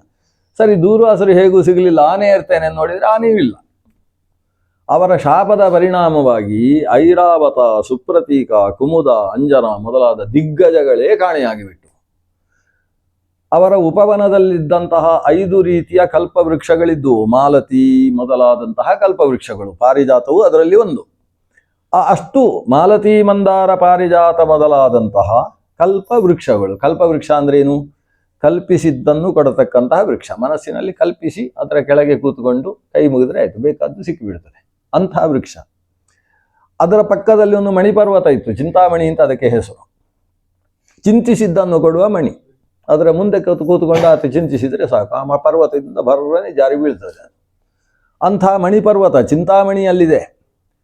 ಕಲ್ಪಿಸಿದ್ದನ್ನು ಕೊಡುವ ವೃಕ್ಷಗಳು, ಬಯಸಿದ್ದನ್ನು ಕೊಡತಕ್ಕಂತಹ ಒಂದು ಧೇನು, ಕಾಮಧೇನು ಅಂತ ಅದಕ್ಕೆ ಹೆಸರು. ಕಾಮಿತವಾದದ್ದನ್ನು ಪ್ರದಾನ ಮಾಡತಕ್ಕಂತಹ ಧೇನು, ಕಾಮಧೇನುವಿನ ವಂಶ ಸಂಜಾತವಾದಂತಹ ಅದ್ಭುತವಾದಂತಹ ನಂದಿನಿ ಮೊದಲಾದಂತಹ ಹಸುಗಳು ಎಲ್ಲವೂ ಕಾಣೆಯಾಯ್ತಂತೆ.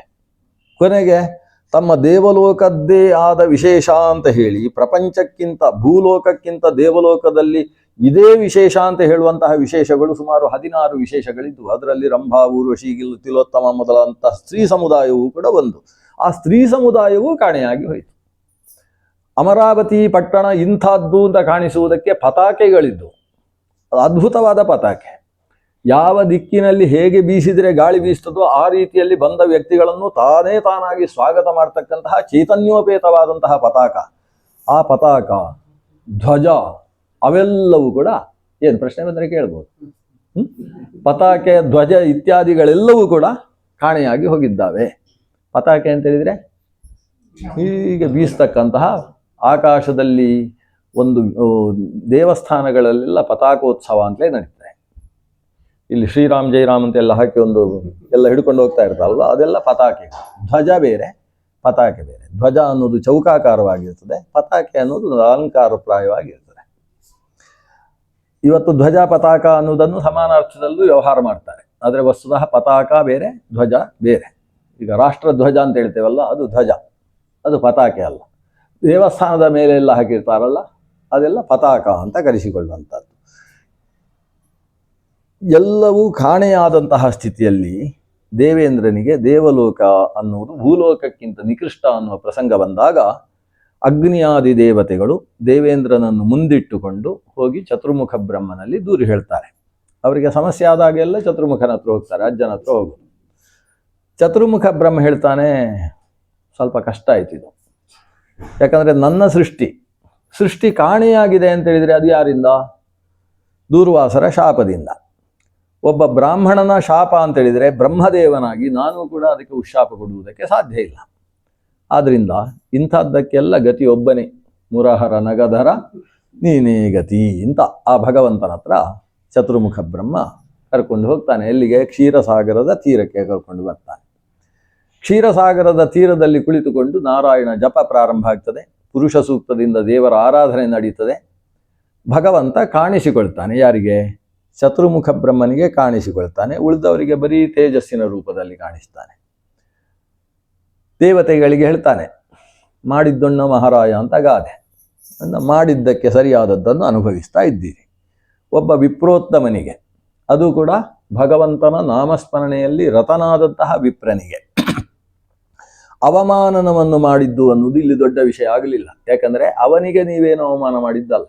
ಆದರೆ ಆತ ಯಾವುದು ಲೋಕದಲ್ಲಿ ಸರ್ವೋತ್ತಮವಾದದ್ದು ಅಂತ ತಿಳಿದು ಪ್ರತಿಯೊಬ್ಬರೂ ಆ ಸರ್ವೋತ್ತಮ ಶಕ್ತಿಯ ಬಗ್ಗೆ ತನ್ನನ್ನು ತಾನು ಒಪ್ಪಿಸಿಕೊಳ್ಳಬೇಕು ಅಂತ ಜ್ಞಾನಿ ಬಯಸ್ತಾನೋ ಅಂತಹ ತತ್ವಕ್ಕೆ ದೇವತೆಗೆ ಅವಮಾನ ಮಾಡುವಂಥದ್ದು ಅನ್ನೋದು ವಿಪ್ರರಿಗೆ ಅವಮಾನ ಮಾಡಿದ ಹಾಗೆ, ವೇದಗಳಿಗೆ ಅವಮಾನ ಮಾಡಿದ ಹಾಗೆ.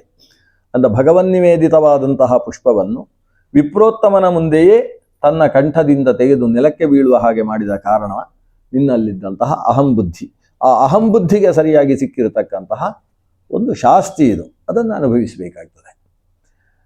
ಆದರೆ ಎಷ್ಟಾದರೂ ನನ್ನ ಮಕ್ಕಳಲ್ವ, ಮಾಡಿದ ತಪ್ಪನ್ನು ಮನ್ನಿಸಬೇಕಾದದ್ದು ನಮ್ಮ ಧರ್ಮ. ಕ್ಷಮಾ ಸಮುದ್ರನಾದಂತಹ ದೇವ ಮನ್ನಿಸಿದ್ದಾನೆ. ಅವ ಹೇಳ್ತಾನೆ, ಇದಕ್ಕೋಸ್ಕರ ನೀವು ಮತ್ತೆ ಸಂಪಾದಿಸಬೇಕು. ಹೋದ ಐರಾವತ ಸಿಗಬೇಕು, ಹೋದ ಕುಮುದ ಅಂಜನ ಸಿಗಬೇಕು, ಮಣಿಪರ್ವತ ಮತ್ತೆ ಸಿಗಬೇಕು ಅಂತಾದರೆ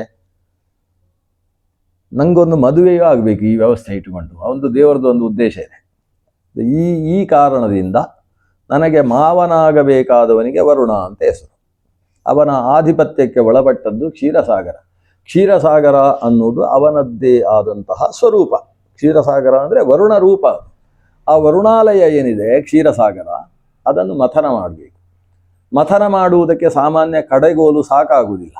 ಬರೀ ಪಾತ್ರೆ ಅಂತ ಆದರೆ ಪಾತ್ರೆಯಲ್ಲಿ ಕಡೆಗೋಲು ಅಷ್ಟು ಪುಟ್ಟದು ಸಾಕಾಗ್ತದಲ್ವ. ಇದು ಕ್ಷೀರಸಾಗರ ಅಂತೇಳಿದರೆ ನಮ್ಮ ಇವತ್ತಿನ ಸಮುದ್ರ ಯಾವುದು ಹಿಂದೂ ಮಹಾಸಾಗರ ಉಂಟಲ್ವ, ಅದು ಅತ್ಯಂತ ಚಿಕ್ಕದು ಕ್ಷೀರಸಾಗರದ ಮುಂದೆ. ಜಂಬೂದ್ವೀಪದ ಸುತ್ತ ಇರತಕ್ಕಂತಹ ಏನು ಲವಣಾಂಬುದಿ ಇದೆ, ಆ ಲವಣಾಂಬುದಿ 2 ಲಕ್ಷ ಯೋಜನದಷ್ಟು ವಿಸ್ತಾರವಾದರೆ ಈ ಲವಣ ಸಮುದ್ರಕ್ಕಿಂತ 32 ಪಟ್ಟು ದೊಡ್ಡದಾದ ಸಮುದ್ರ. ಅಷ್ಟು ದೊಡ್ಡದಾದ ಕ್ಷೀರಸಾಗರವನ್ನು ಮಥನ ಮಾಡುವುದಕ್ಕೆ ಒಂದು ದೊಡ್ಡ ಪರ್ವತವೇ ಬೇಕು. ಅದು ಪರ್ವತ ಕಲ್ಲು ಮಣ್ಣಿನದ್ದು ಅಂತಾದರೆ ಹಾಲು ಕೂಡ ಮತ್ತೆ ಮಣ್ಣು ಹಾಲಾಗ್ತದೆ. ಅದಕ್ಕೋಸ್ಕರ ಬಂಗಾರದ ಪರ್ವತ ಆಗಬೇಕು. ಕಡೆಗೋಲು ಮರದ್ದೆಲ್ಲ ಅಲ್ಲ, ಬಂಗಾರದ ಪರ್ವತ. ಅದು ಮಂದರ ಪರ್ವತವೇ ಅದಕ್ಕೆ ಸರಿ. ಮೇರುವಿನ ಸನಿಹದಲ್ಲಿರತಕ್ಕಂತಹ ಮಂದರ ಪರ್ವತವನ್ನು ಇಲ್ಲಿಗೆ ತರಬೇಕು, ಕ್ಷೀರಸಾಗರಕ್ಕೆ ತರಬೇಕು. ಮೇರು ಇರುವುದೆಲ್ಲಿ? ಅದು ಜಂಬೂದ್ವೀಪದಲ್ಲಿರುವುದು. ಜಂಬೂದ್ವೀಪ ದಾಟಿದ ಮೇಲೆ ಸಿಗತಕ್ಕಂಥದ್ದು ಲವಣ ಸಮುದ್ರ. ಲವಣ ಸಮುದ್ರ ಆದಮೇಲೆ ಪ್ಲಕ್ಷದ್ವೀಪ, ಶಾಲ್ಮಲಿ ದ್ವೀಪ, ಮಧ್ಯದಲ್ಲಿ ಸುರೋಧ ಸಾಗರ, ಮಧುಸಾಗರ ಎಲ್ಲ ಮುಗಿದು 6ನೇ ಸಮುದ್ರ ಕ್ಷೀರಸಾಗರ. ಆ ಮಂದರ ಪರ್ವತವನ್ನು ಕ್ಷೀರಸಾಗರದ ತನಕ ತರಬೇಕು. ತಂದು ಅದನ್ನು ಕಟ್ಟುವುದಕ್ಕೆ ಹಗ್ಗ, ಸಾಮಾನ್ಯ ಹಗ್ಗ ಆದರೆ ಎಲ್ಲ ಸೇರಿ ಎಳೆದಾಗ ಅದು ತುಂಡಾಗುವ ಸಾಧ್ಯತೆ ಅಥವಾ ಅದರ ಪಿರಿ ಬಿಡತಕ್ಕಂತಹ ಸಾಧ್ಯತೆಗಳೆಲ್ಲ ಉಂಟು. ಅದಕ್ಕೋಸ್ಕರ ಕಾಮರೂಪಿಯಾದಂತಹ ವಾಸುಕಿಯನ್ನು ಹಗ್ಗವನ್ನಾಗಿ ಉಪಯೋಗಿಸಬೇಕು. ವಾಸುಕಿ ಅವನು ಎಷ್ಟು ಉದ್ದ ಬೇಕೋ ಅಷ್ಟು ಉದ್ದ ಆಗ್ತಾನೆ, ಉದ್ದ ಜಾಸ್ತಿ ಆದರೆ ಚಿಕ್ಕದಾಗ್ತಾನೆ. ಅವನಿಗೆ ಅಂತಹ ಸಾಮರ್ಥ್ಯ ಇದೆ, ಕಾಮರೂಪಿ ಅಂತ ಅವನಿಗೆ ಹೆಸರು. ಅಂತಹ ವಾಸುಕಿಯನ್ನು ಹಗ್ಗವನ್ನಾಗಿ ಬಳಸಬೇಕು. ಇದನ್ನೆಲ್ಲ ವ್ಯವಸ್ಥೆ ಮಾಡಿಕೊಂಡು ನೀವು ಮಾತ್ರ ಕಡಿತೇನೆ ಅಂದರೆ ನಿಮ್ಮಿಂದ ಸಾಧ್ಯ ಇಲ್ಲ. ಯಾಕಂದರೆ ನೀವೆಲ್ಲ ದೇವತೆಗಳು. ಇಂದ್ರಾಯ ಸ್ವಾಹ, ಅಗ್ನೇಯ ಸ್ವಾಹ ಅಂತ ಹಾಕುವ ಹಾಲು, ಮೊಸರು, ಬೆಣ್ಣೆ, ತುಪ್ಪ ಇದು ಬಿಟ್ಟು ಮತ್ತೆ ನಿಮ್ಮದು ಆಹಾರ ಎಲ್ಲ, ಶರೀರದಲ್ಲಿ ಶಕ್ತಿ ಎಲ್ಲ ಸಾಕಾಗೋದಿಲ್ಲ. ಅದಕ್ಕೆ ಆ ಕಡೆಯವರಿದ್ದಾರಲ್ಲ ಅಸುರರು, ಬಲಿ, ಪ್ರಹ್ಲಾದನ ಮಗನಾದ ಬಲಿ ಆಗ ಅಧಿಪತಿಯಾಗಿದ್ದಾನೆ. ಆ ಬಲಿಯ ವಂಶದವರು ದೈತ್ಯರು, ಅವರನ್ನೆಲ್ಲ ಜೊತೆ ಸೇರಿಸಿಕೊಳ್ಳುವಾಗ ಅವರು ಕೇಳ್ತಾರೆ ನಮಗೇನು ಸಿಗ್ತದೆ ಅಂತ ಕೇಳ್ತಾರೆ. ಎಲ್ಲ ಸಿಗ್ತದೆ ಅಂತೇಳಿ ಎಲ್ಲವೂ ಕ್ಷೀರಸಾಗರ ಮಥನ ಮಾಡಿದರೆ ಸಿಗದೇ ಇರುವಂಥದ್ದೆಲ್ಲ ಅತ್ಯಪೂರ್ವವಾದದ್ದು. ಈಗ ಏನೇನುಂಟು ಅದು ಯಾವುದು ಇಲ್ಲ ಅದೆಲ್ಲ ಅದರಲ್ಲಿ ಸಿಗ್ತದೆ ಅಂತ ಹೇಳಿ. ಅಲ್ಲ ನಿಮಗೋ ನಮಗೋ ಅಂತ ಅವರು ಕೇಳ್ತಾರೆ. ನೀವು ಯಾವುದು ಬಯಸ್ತೀರಿ ಅದು ನಿಮ್ಮದೇ, ನಿಮ್ಮ ಆಧಿಪತ್ಯದಲ್ಲಿ ನಿಮ್ಮನ್ನು ಮುಂದಿಟ್ಟುಕೊಂಡು ನಿಮಗೆ ನಾವು ಸಹಕಾರ ಕೊಡುವುದು ಅಂತೇಳಿ. ಇಲ್ಲಿ ಹೋದರೆ ಅವರು ಬರುವುದಿಲ್ಲ. ನಿಮ್ಮ ಆಧಿಪತ್ಯದಲ್ಲಿ ನಾನು ಕೆಲಸ ಮಾಡಬೇಕು ಅಂದರೆ ಅವರು ಬರುವುದಕ್ಕೆ ಸಾಧ್ಯ ಇಲ್ಲ. ನೀವು ಮುಂದೆ ನಿಂತುಕೊಂಡು ಕೆಲಸ ನಡೆಸಿಕೊಡಬೇಕು ಅಂತ ಅವರನ್ನು ಆಹ್ವಾನ ಮಾಡಿ. ಅವರು ಶತ್ರುಗಳಲ್ವ ವಸ್ತುತಃ, ಅವರು ಶತ್ರುಗಳಾದರೂ ದೊಡ್ಡ ಕೆಲಸ ಮಾಡುವಾಗ ಎಲ್ಲರೂ ಒಟ್ಟು ಸೇರಬೇಕು. ಅರಯೋಪಿ ಸಂಧೇಯಾ ಸತಿ ಕಾರ್ಯಾರ್ಥ ಗೌರವೇ ಅಹಿಮೂಷಕವದ್ದೇವಾಹ ಕಾರ್ಯಸ್ಯ ಪದವೀಂ ಗತೇಹಿ.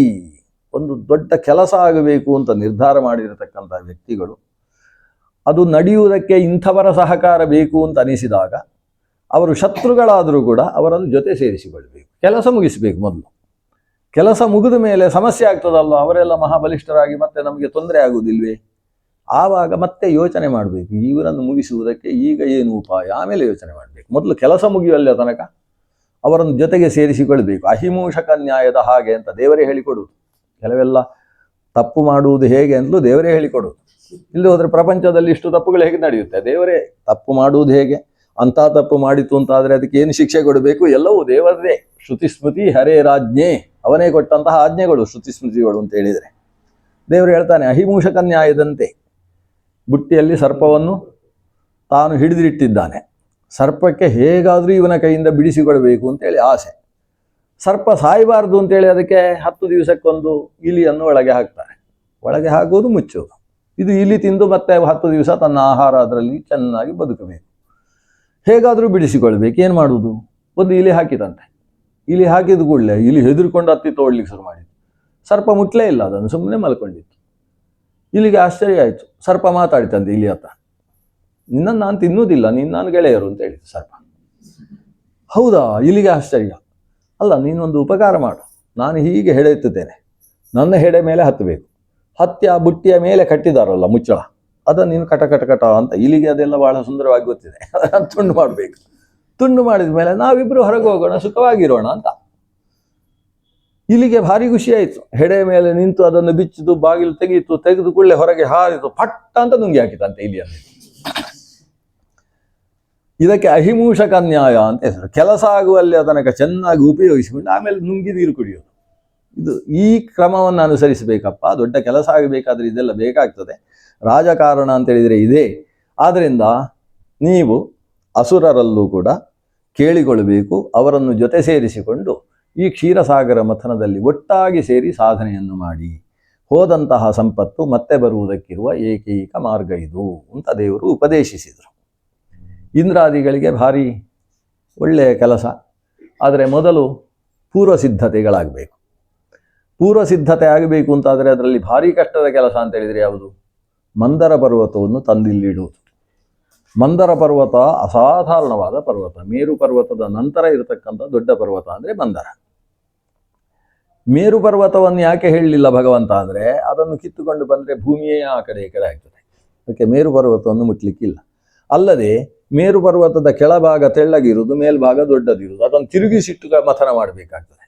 ಅದಕ್ಕೋಸ್ಕರ ಅದನ್ನು ಬಿಟ್ಟು ಪಕ್ಕದಲ್ಲಿದ್ದ ಮಂದರ ಪರ್ವತವನ್ನು ಭಗವಂತ ಹೇಳಿದ್ದಾನೆ. ಮಂದರ ಪರ್ವತವನ್ನು ತರುವ ಬಗೆ ಹೇಗೆ? ದೇವತೆಗಳಲ್ಲಿ ಅಗ್ನಿ ಹೇಳಿದ, ಮೊದಲು ಅಸುರರನ್ನು ಜೊತೆ ಸೇರಿಸಿಕೊಳ್ಳುವ. ನಾವೆಲ್ಲ ವ್ಯವಸ್ಥೆ ಮಾಡಿದ ಮೇಲೆ ಆಮೇಲೆ ಕೊನೆಗೆ ಬರುವುದಲ್ಲ, ಅವರು ವ್ಯವಸ್ಥೆಗೂ ಅವರ ಸಹಕಾರ ಬೇಕು. ಅದನ್ನು ಮಂದರ ಪರ್ವತವನ್ನು ತರುವುದಕ್ಕೆ ಅಸುರರು ನಾವು ಸೇರಿ ಮಾಡಿದರೆ ದೊಡ್ಡ ಕೆಲಸ ಆಗಲಿಕ್ಕಿಲ್ಲ. ಅದು ಈಗಲೇ ಅವರನ್ನು ಸೇರಿಸಿಕೊಳ್ಳ. ಹಾಗೆ ಇಂದ್ರ ಹೇಳಿದ, ಸರಿ ಪರ್ವತ ತರುವುದಕ್ಕೆ ಅವರನ್ನು ಸೇರಿಸಿಕೊಳ್ಳ, ಆದರೆ ಒಂದೊಂದೇ ಕೆಲಸಗಳಾಗಬೇಕಲ್ಲ. ಮೊದಲು ಹಗ್ಗದ ವ್ಯವಸ್ಥೆಯೂ ಆಗಬೇಕು. ವಾಸುಕಿ ಹತ್ರ ಹೋಗಿ ಮೊದಲು ಒಂದು ಕೇಳಿ ಬರುವ ಅಂತ ಹೇಳಿ ವಾಸುಕಿ ಹತ್ರ ಹೋದರು. ವಾಸುಕಿ ಹೇಳಿದ, ನೀವೆಲ್ಲ ಸೇರಿ ನನ್ನನ್ನು ಹಿಡ್ಕೊಂಡು ಮಥನ ಮಾಡಿದರೆ ನನ್ನ ಬಾಯಿಯಿಂದ ವಿಷ ಬರ್ತದೆ, ನನ್ನ ಹೊಟ್ಟೆಯಲ್ಲಿದ್ದದ್ದೆಲ್ಲ ಅರಗಿ ಹೋಗ್ತದೆ, ನನಗೆ ಹಸಿವಾಗ್ತದೆ, ತುಂಬ ಕಷ್ಟ ಆಗ್ತದೆ, ಈ ಕೆಲಸಕ್ಕೆ ಕಷ್ಟ ಆಗ್ತದೆ ಅಂತ ಹೇಳಿದ.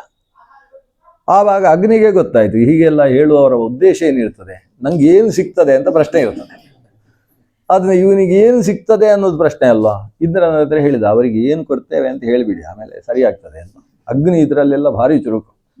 ಅದಕ್ಕೆ ಅವನಿಗೆ ಅಗ್ನಿ ಅಂತ ಹೆಸರು. ಅಗ್ನಿ ಅಂದರೆ ಅಗ್ರಿಯತ್ವಾದ ಅಗ್ನಿನಾವಾಸವು, ಎಲ್ಲ ವಿಷಯಕ್ಕೂ ಮುಂದೆ ನಿಲ್ಲುವವ ಅಂತ ಅರ್ಥ. ಅಗ್ರಗತ್ವಾದ ಅಗ್ನಿ ಅಂತ, ಮುಂಭಾಗದಲ್ಲಿ ನಿಂತು ಕೆಲಸ ಮಾಡುವವ. ಇಂದ್ರ ಹೇಳಿದ, ನಾವು ಕ್ಷೀರಸಾಗರ ಮಥನ ಮಾಡಿದರೆ ಕೊನೆಗೆ ಅಮೃತ ಸಿಗ್ತದೆ ಅಂತ ಹೇಳಿದ್ದಾನೆ ಭಗವಂತ. ಅಮೃತದಲ್ಲಿ ನಿನಗೂ ಒಂದಿಷ್ಟು ಪಾಲು ಕೊಡ್ತೇವೆ. ವಾಸುಕಿ ಹೇಳಿದ, ನಾನು ಬರ್ತೇನೆ, ನನಗೆ ಬಹಳ ಇಷ್ಟ ಇಂಥದ್ದೆಲ್ಲ ಅಂತ. ಈಗೆಲ್ಲ ವಾಸುಕಿ 2 ನಾಲಿಗೆಯಲ್ಲಿ ಮಾತಾಡುವವ ಅಂತ ಹೆಸರು ಅವನಿಗೆ, 2 ನಾಲಿಗೆ ಅವನಿಗೆ. ಹೇಳಿದ, ನನಗೆ ಇಂಥ ಕೆಲಸಗಳು ಇಷ್ಟ. ಯಾಕೆ ಕ್ಷೀರಸಾಗರ ಮಥನ, ಅದರಿಂದಾಗಿ ಲೋಕಕ್ಕೆ ಶ್ರೇಯಸ್ಸಾಗ್ತದೆ, ದೇವೇಂದ್ರ ಕುಟುಂಬಕ್ಕೆ ಬೇಕಾದಷ್ಟು ಸಂಪತ್ತು ಬರ್ತದೆ ಅಂದರೆ ಎಷ್ಟು ಒಳ್ಳೆಯ ಕೆಲಸ. ನಾನು ಎಲ್ಲ ಸಿದ್ಧ. ಮೊದಲು ಬೇರೆ ಪ್ಲೇಟ್ ಚೇಂಜ್ ಅಂತ ಹೇಳ್ತೀವಲ್ಲ, ಹಾಗೆ ಎಲ್ಲ ಬೇರೆ. ಅಮೃತ ಸಿಗ್ತದೆ ಅಂತ ಹೇಳಿದ ಮೇಲೆ ವ್ಯತ್ಯಾಸ ಆಯಿತು. ವಾಸುಕಿಯ ವ್ಯವಸ್ಥೆ ಆಯಿತಾ, ಇನ್ನು ಪರ್ವತವನ್ನು ತಂದು ನಿಲ್ಲಿಸುವಂಥ ಕೆಲಸ ಇದೆ. ಅದಕ್ಕೋಸ್ಕರ ಬಲಿ ಹತ್ರ ಹೋದ್ರಂತೆ. ಇಂದ್ರ ಹೇಳಿದ ಅಗ್ನಿ ಹತ್ರ, ಎಲ್ಲ ಮಾತಾಡುವುದೆಲ್ಲ ನೀನು ಮಾತಾಡಬೇಕು. ಯಾಕಂದರೆ ನಾನು ಮಾತಾಡುವಾಗ ಕೆಲವು ಸಲ ನಂದು ಅಧಿಕಾರವಾಣಿ ಆಗ್ತದೆ. ಅವರ ಮುಂದೆ ಅಧಿಕಾರದಲ್ಲಿ ಮಾತಾಡಿದರೆ ಅವರು ಬಗ್ಗುವವರಲ್ಲ. ಅಗ್ನಿ ಯಾರಿಗೆ ಎಷ್ಟು ಬಗ್ಗಬೇಕು, ಯಾರಿಗೆ ಎಷ್ಟು ಎತ್ತರಿಸಬೇಕು ಎಲ್ಲ ಅವರಿಗೆ ವಾಗಭಿಮಾನಿ ಅಲ್ಲವ. ವಾಗ್ವೈ ಅಗ್ನಿ ಅಂತ ನಮ್ಮ ವಾಗೀಂದ್ರಿಯಕ್ಕೆ ಅಭಿಮಾನಿ ಅಗ್ನಿದೇವ. ಆದ್ದರಿಂದ ಅವನನ್ನು ಮುಂದಿಟ್ಟುಕೊಂಡು ದೇವತೆಗಳೆಲ್ಲ ಸಾಗಿದ್ರು. ಬಲಿಗೆ ಭಾರಿ ಖುಷಿ. ದೇವತೆಗಳೆಲ್ಲ ಬಂದಿದ್ದಾರೆ, ನಮ್ಮಲ್ಲಿ ಸಹಾಯ ಕೇಳುವುದಕ್ಕೆ ಬಂದದ್ದಂತೆ. ದೇವತೆಗಳು ನಮ್ಮಲ್ಲಿ ಸಹಾಯ ಕೇಳ್ತಾರೆ ಅಂತ ಹೇಳಿದರೆ ನಾಳೆ ಎಲ್ಲ ಪತ್ರಿಕೆಯಲ್ಲೂ ಬರ್ತದ, ಅಸಾಧಾರಣವಾದ ವಿಷಯ ಆಗ್ತದಲ್ವಾ. ಅದರಿಂದ ಬಲಿಗೆ ಬಹಳ ಇಷ್ಟವಾಯಿತು. ಎಲ್ಲರನ್ನೂ ಆಹ್ವಾನಿಸುವ ವ್ಯವಸ್ಥೆ ಮಾಡಿದ, ಕೂಡಿಸಿದಾಗ ಅಗ್ನಿ ನಿಂತು ಈ ಕ್ಷೀರಸಾಗರ ಮಥನ ವ್ಯವಸ್ಥೆ ಎಷ್ಟೆಲ್ಲ ಮಾಡಿದ್ದೇವೆ ಅಂತ ಸಂಪೂರ್ಣ ವಿವರಣೆ ಕೊಟ್ಟ. ಇದರ ಮಧ್ಯದಲ್ಲಿ ಅಂಥದ್ದು ಸಿಗ್ತದೆ, ಇಂಥದ್ದು ಸಿಗ್ತದೆ, ಅಂಥದ್ದು, ಅದರಲ್ಲಿ ಅಪ್ಸರ ಸ್ತ್ರೀಯರು ಬರುವುದನ್ನು ಬಿಡಲಿಲ್ಲವ. ಅದನ್ನು ಸೇರಿಸಿ ಎಲ್ಲ ಕೊನೆಗೆ ಅಮೃತ ಸಿಗ್ತದೆ ಅಂತ ಅಲ್ಲಿಯ ತನಕವೂ ಹೇಳಿದ. ಇದೆಲ್ಲ ಕೇಳಿದಾಗ ಬಲಿಗೆ ಬಹಳ ಸುಂದರವಾದ ಯೋಜನೆ, ನಮ್ಮಿಂದ ನಿಮಗೇನು ಸಹಾಯ ಆಗಬೇಕು ಅಂತ ಹೇಳಿದ ಬಲಿ. ಇಲ್ಲ, ನೀವೇ ಮುಂದೆ ನಿಂತು ಈ ಕೆಲಸವನ್ನೆಲ್ಲ ನಡೆಸಬೇಕು. ಅಲ್ಲ, ಯೋಜನೆ ಎಲ್ಲ ಹಾಕಿರುವುದು ನೀವು, ನಾವು ಬರಲಿಕ್ಕೆ ಸಾಧ್ಯ ಇಲ್ಲ. ಒಂದು ಪೂರ್ತಿ ನಮಗೆ ಬಿಟ್ಟುಕೊಡಿ, ನೀವು ಬದಿಯಲ್ಲಿ ನಿಲ್ಲಬೇಕು, ನಾವು ಈ ಯೋಜನೆಯನ್ನು ಸಾಕಾರಗೊಳಿಸ್ತೇವೆ ಬಲಿ ಹೇಳಿದ. ಅದಕ್ಕೆ ದೇವತೆಗಳು, ಹಾಗಲ್ಲ, ನಾವು ನೀವು ಸೇರಿ ನಡೆಸಬೇಕಿದನ್ನು, ಅದರ ಮೂಲಕವೇ ಫಲ ಸಾಧ್ಯ, ಒಬ್ಬೊಬ್ಬರು ಮಾಡುವಂಥದ್ದಲ್ಲ, ಬಹಳ ದೊಡ್ಡ ಕೆಲಸ.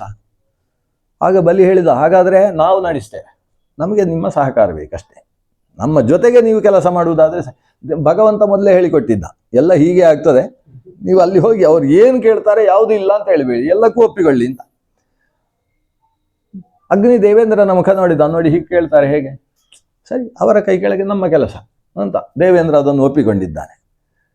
ಬಲಿ ತನ್ನವರನ್ನೆಲ್ಲ ಹೇಳಿದ, ಏನೇನು ಬೇಕು ಎಲ್ಲ ಜವಾಬ್ದಾರಿ ವಹಿಸಿಕೊಂಡು ಕೆಲಸ ನಡೆಸಬೇಕು. ಆವಾಗ ವಾಯು ಹೇಳ್ತಾನಂತೆ, ವಾಯು ಅಂದರೆ ಕೋಣವಾಯು, ಈ ಮುಖ್ಯ ಪ್ರಾಣ ಅಲ್ಲ, ಪ್ರವಾಹ ವಾಯು.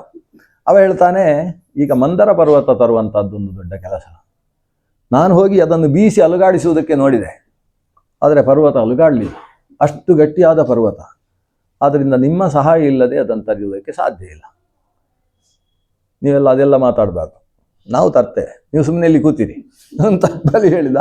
ಆದರೆ ದೇವತೆಗಳು ಕೂಡ ಬಲಿಯ ಜೊತೆಗೆ, ಅವರ ಬಲಿ ಹೊರಟ ಅಂದರೆ ಅವನ ಜೊತೆಗೆ ನಮುಚಿ, ರಾಹು ಎಲ್ಲರೂ ಸೇರಿದ್ದಾರೆ, ಎಲ್ಲರ ಜೊತೆಗೆ ದೇವತೆಗಳು ಕೂಡ ಸೇರಿಕೊಂಡು ಸಾಗಿದ್ರಂತೆ. ಸಾಗಿ ಮೇರು ಪರ್ವತದ ಸನ್ನಿಧಾನದಲ್ಲಿ ಅಲ್ಲಿ ಅಮೃತಪಾನವನ್ನು ಮಾಡಿ, ಅಮೃತ ಅಂತ ಹೇಳಿದರೆ ಬೇರೆ ಥರದ ಅಮೃತ, ಹೌದು, ಅಸುರರಿಗೆ ಸಂಬಂಧಪಟ್ಟದ್ದು, ಅದನ್ನೆಲ್ಲ ಪಾನ ಮಾಡಿ ಆ ವಿಶೇಷ ಶಾರೀರ ಶಕ್ತಿಯನ್ನು ಸಂಪಾದನೆ ಮಾಡಿಕೊಂಡು ಪರ್ವತವನ್ನು ಅಲುಗಾಡಿಸಿದರು. ಯಾರು ಎಷ್ಟು ಅಲುಗಾಡಿಸಿದ್ರು ಪರ್ವತ ಅಲುಗಾಡಲಿಲ್ಲ. ಕೊನೆಗೆ ಬಲಿ ಇಂದ್ರನ ಕೈ ಹಿಡ್ಕೊಂಡ, ನಾವಿಬ್ಬರು ಹೋಗಿ ಈ ಕಡೆ ಇಬ್ಬರು ಕೈ ಹಿಡ್ಕೊಂಡು ಈ ಕೈಯಿಂದ ಅಲುಗಾಡಿಸು ಅಂತ. ಇಂದ್ರ ಬಲಿ ಇಬ್ಬರು ಸೇರಿ ಅಲುಗಾಡಿಸಿದಾಗ ನೆಲದಿಂದ ಕಚ್ಚಿನಿಂದ ಎದ್ದಿತಂತೆ, ಪರ್ವತ ಎದ್ದಿತು. ಎದ್ದ ಪರ್ವತವನ್ನು ಹೇಗೆ ಎತ್ತುವುದು, ಅಲುಗಾಡಿಸುವುದಕ್ಕೆ ಇಷ್ಟು ಕಷ್ಟ ಆಯಿತು, ಇನ್ನು ಎತ್ತುವ ಬಗೆ ಹೇಗೆ, ಎತ್ತುವುದಕ್ಕೆ ಸಾಧ್ಯವಾಗಲಿಲ್ಲ. ಸುಮ್ಮನೆ ಕೂತು ಇಂದ್ರಾದಿಗಳೆಲ್ಲ ಭಗವಂತನನ್ನು ಪ್ರಾರ್ಥನೆ ಮಾಡಿದರು. ಭಗವಂತ ಬಂದ, ನಿಮ್ಮ ಕ್ಷೀರಸಾಗರ ಮಥನದಲ್ಲಿ ನಾನು ಜೊತೆಗಿರ್ತೇನೆ ಅಂತ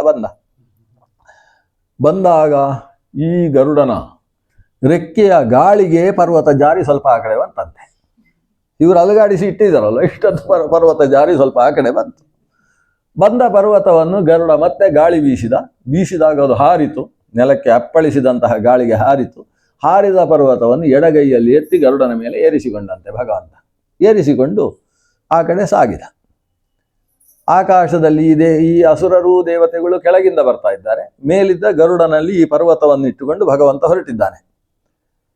ಮುಂದೆ ಹೋಗ್ತಾ ಇದ್ದಾಗೆ ಕೆಳಗೆ ಅಸುರರು ಮಾತಾಡಿದರು, ದೊಡ್ಡ ವಿಷಯ ಇರಲಿಲ್ಲ, ನಾವು ಪ್ರಯತ್ನಿಸಿದ್ರೆ ಸರಿಯಾಗ್ತಿತ್ತು, ನಾವು ಸ್ವಲ್ಪ ಅವಸರ ಮಾಡಿದ್ದೀವಿ, ಇವರನ್ನು ಕರೆಸಿ ನಮ್ದು ಮರ್ಯಾದೆ ಹೋಗುವ ಆಯ್ತು, ದೊಡ್ಡ ವಿಷಯ ಇಲ್ಲ ಇದು, ಎಷ್ಟು ಸುಲಭ ಹಿಡ್ಕೊಂಡು ಹೋಗೋದು, ಅವನೇನು ಬೇಕು ಅಂತಿಲ್ಲ ಅಂತ ಇವ್ರದ್ದು ಅಸುರರದು ಸ್ವಭಾವ, ಮಾತಾಡಿಕೊಳ್ಳಿಕ್ಕೆ ಶುರು ಮಾಡಿದರು. ಆಗ ಇಂದ್ರಾದಿಗಳು ಹೇಳಿದರು, ಸ್ವಾಮಿ ನಾವೊಂದು ಸಲ ಪ್ರಯತ್ನ ಪಡ್ತೇವೆ, ಇವರೆಲ್ಲ ಅಪೇಕ್ಷೆ ಪಡ್ತಾ ಇದ್ದಾರೆ, ನಾವೊಂದು ಪ್ರಯತ್ನ ಪಟ್ಟು ಒಂದಷ್ಟು ಸೇವೆ ನಾವು ಮಾಡ್ತೇವೆ. ಭಗವಂತ 2 ಸಾಗರ ದಾಟಿ ಆಯಿತು, 6ನೇ ಸಾಗರ ಅಲ್ಲ ಕ್ಷೀರಸಾಗರ, ಈಗ ಲವಣ ಸಮುದ್ರ ಸುರೋಧ ಸಮುದ್ರ ದಾಟಿ ಆಯಿತು, ಇಕ್ಷುರಸೋಧ ಸಮುದ್ರ ದಾಟಬೇಕು. ಅಂತಹ ಸಂದರ್ಭದಲ್ಲಿ ಅಲ್ಲಿದ್ದಂತಹ ಶಾಖದ್ವೀಪದಲ್ಲಿ ಈ ಪರ್ವತವನ್ನು ಇಳಿಸಿದಂತೆ. ಅಲ್ಲಿ ಇಳಿಸಿದಾಗ ಇವರೆಲ್ಲ ಸೇರಿ ಎತ್ತಿದ್ರು, ಸಮಗ್ರ ಶಕ್ತಿಯನ್ನು ಐಸ ಅಂತ ಹೇಳಿಕೊಂಡು ಎತ್ತಿ ಸ್ವಲ್ಪ ದೂರ ಎತ್ತಿಕೊಂಡು ಹೋಗಬೇಕಾದ್ರೆ ಭಾರ ಅನಿಸಿತಂತೆ. ಅದರ ಅಡಿಯಲ್ಲೆಲ್ಲ ತಲೆ ಕೊಟ್ಟಿದ್ದಾರೆ ಒಂದಷ್ಟು ಅಸುರರೆಲ್ಲ, ಕೆಲವರು ಭುಜ ಕೊಟ್ಟು ಬದಿಯಲ್ಲಿದ್ದಾರೆ, ಕೆಲವರು ಮಧ್ಯದಲ್ಲಿದ್ದಾರೆ. ಪರ್ವತ ಕೊನೆಗೆ ಹಿಡ್ಕೊಂಡಿದ್ದವರ ಕೈ ಜಾರಿತು, ಒಳಗಿದ್ದವರೆಲ್ಲ ಅಪ್ಪಚ್ಚಿ, ಹೊರಗಿದ್ದವರು ಕೆಲವರ ತಲೆ ಒಳಗೆ, ಕೆಲವರ ಕಾಲು ಒಳಗೆ, ಕೆಲವರ ಕೈ ಒಳಗೆ, ಕೈ ಸಿಕ್ಕಾಕೊಂಡವರು ಹೊರಗೆ ಎಳೆಯುವುದಕ್ಕೆ ಆಗ್ತಾ ಇಲ್ಲ, ಸಿಕ್ಕಾಕೊಂಡು ಒಂದಷ್ಟು ದುರ್ಮರಣಗಳು ಘಟಿಸಿಯೋದು ಈ ಪರ್ವತದ ಪ್ರಸಂಗದಲ್ಲಿ. ದೇವತೆಗಳು ಬದುಕಿ ಉಳಿದವರು ಹಿಂದೆ ಇದ್ರಲ್ಲ, ಅವರು ದೇವರನ್ನು ಮತ್ತೆ ಪ್ರಾರ್ಥನೆ ಮಾಡಿದರು. ಆಕಾಶದಲ್ಲಿ ನೋಡಿ ನಗ್ತಾ ಇದ್ದಾನೆ ದೇವರು. ಸೀದಾ ತಾನು ಗರುಡನ ಮೂಲಕ ಕೆಳಗಿಳಿತಾನೆ. ಇಳಿದಾಗ ಗರುಡನ ರೆಕ್ಕೆಯ ಗಾಳಿಗೆ ಇದು ಅಡ್ಡ ಬಿತ್ತಂತೆ. ಕೆಳಗಿದ್ದವರು ಕೈ ಸಿಕ್ಕಾಕೊಂಡವರೆಲ್ಲ ಇದ್ರು. ಅಪ್ಪಚ್ಚಿಯಾದವರನ್ನು ದೇವರು ಕಣ್ಣಿನಿಂದ ಹೀಗೆ ನೋಡಿದಂತೆ. ಅಮೃತಮಯವಾದಂತಹ ದರ್ಶನ ಮಾತ್ರದಿಂದ ಸತ್ತವರದ್ದೆಲ್ಲ ಶರೀರ ಪುನಃ ಅವರ ಎಲುಬು ಕೂಡ ಪುಡಿ ಪುಡಿಯಾಗಿ ಹೋಗಿತ್ತು. ಅಂಥವರು ಭಗವಂತನ ದರ್ಶನ ಮಾತ್ರದಿಂದ ಪುನರ್ಜೀವಿತರಾಗಿ ಮೃತ ಸಂಜೀವನವನ್ನು ಪಡೆದರಂತೆ. ಸಂಜೀವಿತರಾದರು. ಅಂಥದ್ದು ಭಗವಂತನ ದೃಷ್ಟಿ. ಈಗ ಇನ್ನು ಯಾರು ಗಲಾಟೆ ಇಲ್ಲ. ಇವರ ಗರುಡಾರೂಢವಾದಂತಹ ಆ ಪರ್ವತ ಕ್ಷೀರಸಾಗರದ ಮಧ್ಯದಲ್ಲಿ ಹೋಗಿ, ಕ್ಷೀರಸಾಗರದಲ್ಲಿ ಗರುಡ ಅದನ್ನು ಇಳಿಸಲಿಲ್ಲ, ತಾನು ಧಾರಣೆ ಮಾಡಿ ನಿಲ್ಲಿಸಿದ್ದಾನೆ. ಎಲ್ಲರೂ ಸನ್ನದ್ಧರಾಗಿ ಅಂತ ಭಗವಂತ ಹೇಳಿದ್ದಾನೆ. ಭಗವಂತ ಹೇಳಿದಾಗ ಪರ್ವತವನ್ನು ಮೆಲ್ಲ ಇಳಿಸಿದ. ಎಲ್ಲರೂ ಸಿದ್ಧರಾಗಿದ್ದಾರೆ ಈಗ ಮಥನ ಮಾಡುವುದಕ್ಕೆ. ವಾಸುಕಿಯು ಕೂಡ ಬಂದಿದ್ದಾನೆ. ಪರ್ವತಕ್ಕೆ 3 ಸುತ್ತು ಸುತ್ತಿಕೊಂಡಿದ್ದಾನೆ. ಆ ಕಡೆಯಿಂದ ತಲೆ ಇದೆ, ಈ ಕಡೆಯಿಂದ ಪಾದ ಇದೆ. ಭಗವಂತ ಪರ್ವತವನ್ನು ಇಳಿಸಿದವನೇ ಸೀದಾ ಹೋಗಿ ದೇವತೆಗಳ ಕಡೆಗೆ ಹೋದ. ಹೋಗೋಣ, ಬೇಗ ಹಿಡ್ಕೊಳ್ಳುವ, ಯಾಕಂದರೆ ಈಗ ಅದು ಮುಳುಗುವುದರ ಒಳಗೆ ನಾವು ಮಥನ ಶುರು ಮಾಡಬೇಕು. ವೇಗವಾಗಿ ಮಥನ ಮಾಡಿದಾಗ ಆ ವೇಗಕ್ಕೆ ಅದು ಜಾರುವುದಿಲ್ಲ. ಆದರೆ ಗಟ್ಟಿ ಮಥನ ಶುರು ಮಾಡಬೇಕು ಅಂತ ಆ ಕಡೆ ಹೋದ. ಆ ಕಡೆ ಹೋಗಿ ಅವರು ಮುಖದ ಹತ್ರ ನಿಂತರೆ ಈ ಕಡೆಯಿಂದ ಬಲಿ ಎಲ್ಲ ಸುಮ್ಮನೆ ಕೂತಿದ್ದಾರೆ. ನಮ್ಮಿಂದ ಆಗೋದಿಲ್ಲ ಅಂತ ಹೇಳಿದರು. ನಾವು ಬರುವುದಿಲ್ಲ. ಯಾಕೆಂತೇಳಿದರೆ, ನೀವು ಮುಖದ ಹತ್ರ ಹೋಗಿದ್ದೀರಿ, ನಾವು ಬಾಲ ಹಿಡಿಯುವುದಾ? ನಮ್ದು ಈ ವಂಶ ಎಂಥದ್ದು? ಅವರ ವಂಶ ಹೇಳ್ತಾರೆ 3 ಶ್ಲೋಕದಲ್ಲಿ. ನಮ್ದು ಅಸಾಮಾನ್ಯವಾದ ವಂಶ. ಇಂಥ ಹಿರಣ್ಯಕಶಿಪುವಿನ ವಂಶದಲ್ಲಿ ಬಂದಿರತಕ್ಕಂಥ ನಾವು ನ ಗೃಣ್ಣೀಮಃ ಅಹೇಹೆ ಪುಚ್ಛಂ ಅಮಂಗಲಂ. ಸರ್ಪದ ಪುಚ್ಛ ಅದು ಅಮಂಗಲ, ಮುಖ ಅನ್ನೋದು ಮಂಗಲಕರ. ನಮ್ಮಂಥ ಮಹಾ ವ್ಯಕ್ತಿತ್ವದವರು ಹೋಗಿ ಬಾಲ ಹಿಡಿಯುವುದ? ನಮ್ಮಿಂದ ಸಾಧ್ಯ ಇಲ್ಲ. ಸೀದಾ ಇಂದ್ರ ಬಂದಂತೆ ನಾರಾಯಣನ ಜೊತೆಗೆ, ಅಜಿತ ನಾಮಕ ಭಗವಂತನ ಜೊತೆಗೆ ನಗ್ನಗ್ತಾ ನಾವೆಲ್ಲ ಬಾಲ ಹಿಡ್ಕೊಳ್ಳುವ ಅಂತ. ಸೀರಾ ಬಾಲ, ನೀವು ಶ್ರೇಷ್ಠರು, ನೀವು ಹೋಗಿ ಮುಖದಲ್ಲೇ ನೀವು ಹಿಡ್ಕೊಳ್ಬೇಕು ಅಂತ ಅವರನ್ನೆಲ್ಲ ಮುಖದ ಕಡೆಗೆ ಕಳಿಸಿ ತಾವು ಬಾಲವನ್ನು ಹಿಡ್ಕೊಂಡ್ರು. ಮಥನ ಪ್ರಾರಂಭ ಆಯಿತು. ವೇಗವಾದ ಮಥನ. ಆರಂಭದಲ್ಲಿ ಮಹಾವೇಗಶಾಲಿಯಾದಂತಹ ಮಥನ ನಡೀತಾ ಇದೆ. ಪರ್ವತವು ಕೂಡ ಅಷ್ಟೇ ಚೆನ್ನಾಗಿ ತಿರುಗ್ತಾ ಇದೆ. ಇಡೀ ಕ್ಷೀರಸಾಗರದ ಅಲೆಗಳು ಆ ಮಥನಕ್ಕೋಸ್ಕರ ಆಕಾಶದ ಎತ್ತರಕ್ಕೆ ಹಾರಿ, ಎತ್ತರಕ್ಕೆ ಹೋದಂತಹ ಅಲೆಗಳು ಪರ್ವತದ ಶಿಖರದ ಮೇಲ್ಭಾಗಕ್ಕೆ ಬಿದ್ದು ಹಾಗೆ ಜಾರಿಕೊಂಡು ಇಳಿಯುವಾಗ ಬರತಕ್ಕಂತಹ ಝರಿಯ ಶಬ್ದ, ಆ ಶಬ್ದ ಕೇಳುವುದಕ್ಕೆ ಅಷ್ಟು ಚಂದ. ದೇವತೆಗಳು ಅಸುರರು ಮಥನ ಮಾಡ್ತಾ ಇದ್ದಾರೆ. ಆದರೆ ಮೊದಲಿದ್ದ ವೇಗ ಕ್ರಮೇಣ ಕ್ಷೀಣಿಸಿತು. 2 ಕಾರಣ ಅಂತೆ. ಒಂದು ಆಯಾಸ, 2ನೇದ್ದು ಅಸುರರ ಕೈ ಸೋತದ್ದು. ಅಸುರರ ಕೈ ಸೋಲುವುದಕ್ಕೆ ಕಾರಣ ಏನು ಅಂದರೆ, ಅವರಿಗೆ ಸ್ಮೃತಿ ತಪ್ತಾ ಇದೆ, ಪ್ರಜ್ಞೆ ತಪ್ಪುತ್ತಾ ಇದೆ. ಅದಕ್ಕೆ ಕಾರಣ ಈ ವಾಸುಕಿ ಒಮ್ಮೆ ಹೀಗೆ ಎಳೆದು ಬಿಡೋ ಹೊತ್ತಿಗೆ ತಾನು ಕೂಡ ಶ್ವಾಸ ಬಿಡ್ತಾನೆ. ಅದು ವಿಷಪೂರ್ಣವಾದಂತಹ ವಾಯು. ಆ ವಿಷಪೂರ್ಣವಾದ ವಾಯು ಇವರು ಶ್ವಾಸೋಚ್ಛ್ವಾಸ ಮಾಡಬೇಕಾದ್ರೆ ಇವರಿಗೂ ಮೇಯಲ್ಲೆಲ್ಲ ಬೆವರು ಬರುವುದಕ್ಕೆ ಪ್ರಾರಂಭ ಆಗಿದೆ. ಕೆಲವರಿಗೆ ಮೇಯೆಲ್ಲ ಸುಟ್ಟು ಹೋಗಿದೆ, ಚರ್ಮ ಕರಕಲಾಗಿದೆ. ಆಗ ಒಂದಿಬ್ಬರು ಅಸುರರು ಹೇಳಿದರು, ಮೊದಲು ಚೆನ್ನಾಗಿತ್ತು ಬಾಲ ಹಿಡ್ಕೊಂಡಿದ್ರೆ, ಸುಮ್ಮನೆ ಇವರಿಗೆಲ್ಲ ಅಹಂಕಾರ ನೋಡಿ, ಮಾಡುವುದು ಅವರು, ಅನುಭವಿಸುವುದು ನಾವು ಅಂತ. ಅವರವರ ಒಳಗೆ ಸ್ವಲ್ಪ ಗಲಾಟೆ ಪ್ರಾರಂಭ ಆಯಿತು. ಆದರೆ ಯಾರು ಗಟ್ಟಿ ಹೇಳುವುದಿಲ್ಲ, ಯಾಕಂದರೆ ಬಲಿಗೆ ಕೇಳಿಸಬಾರ್ದು.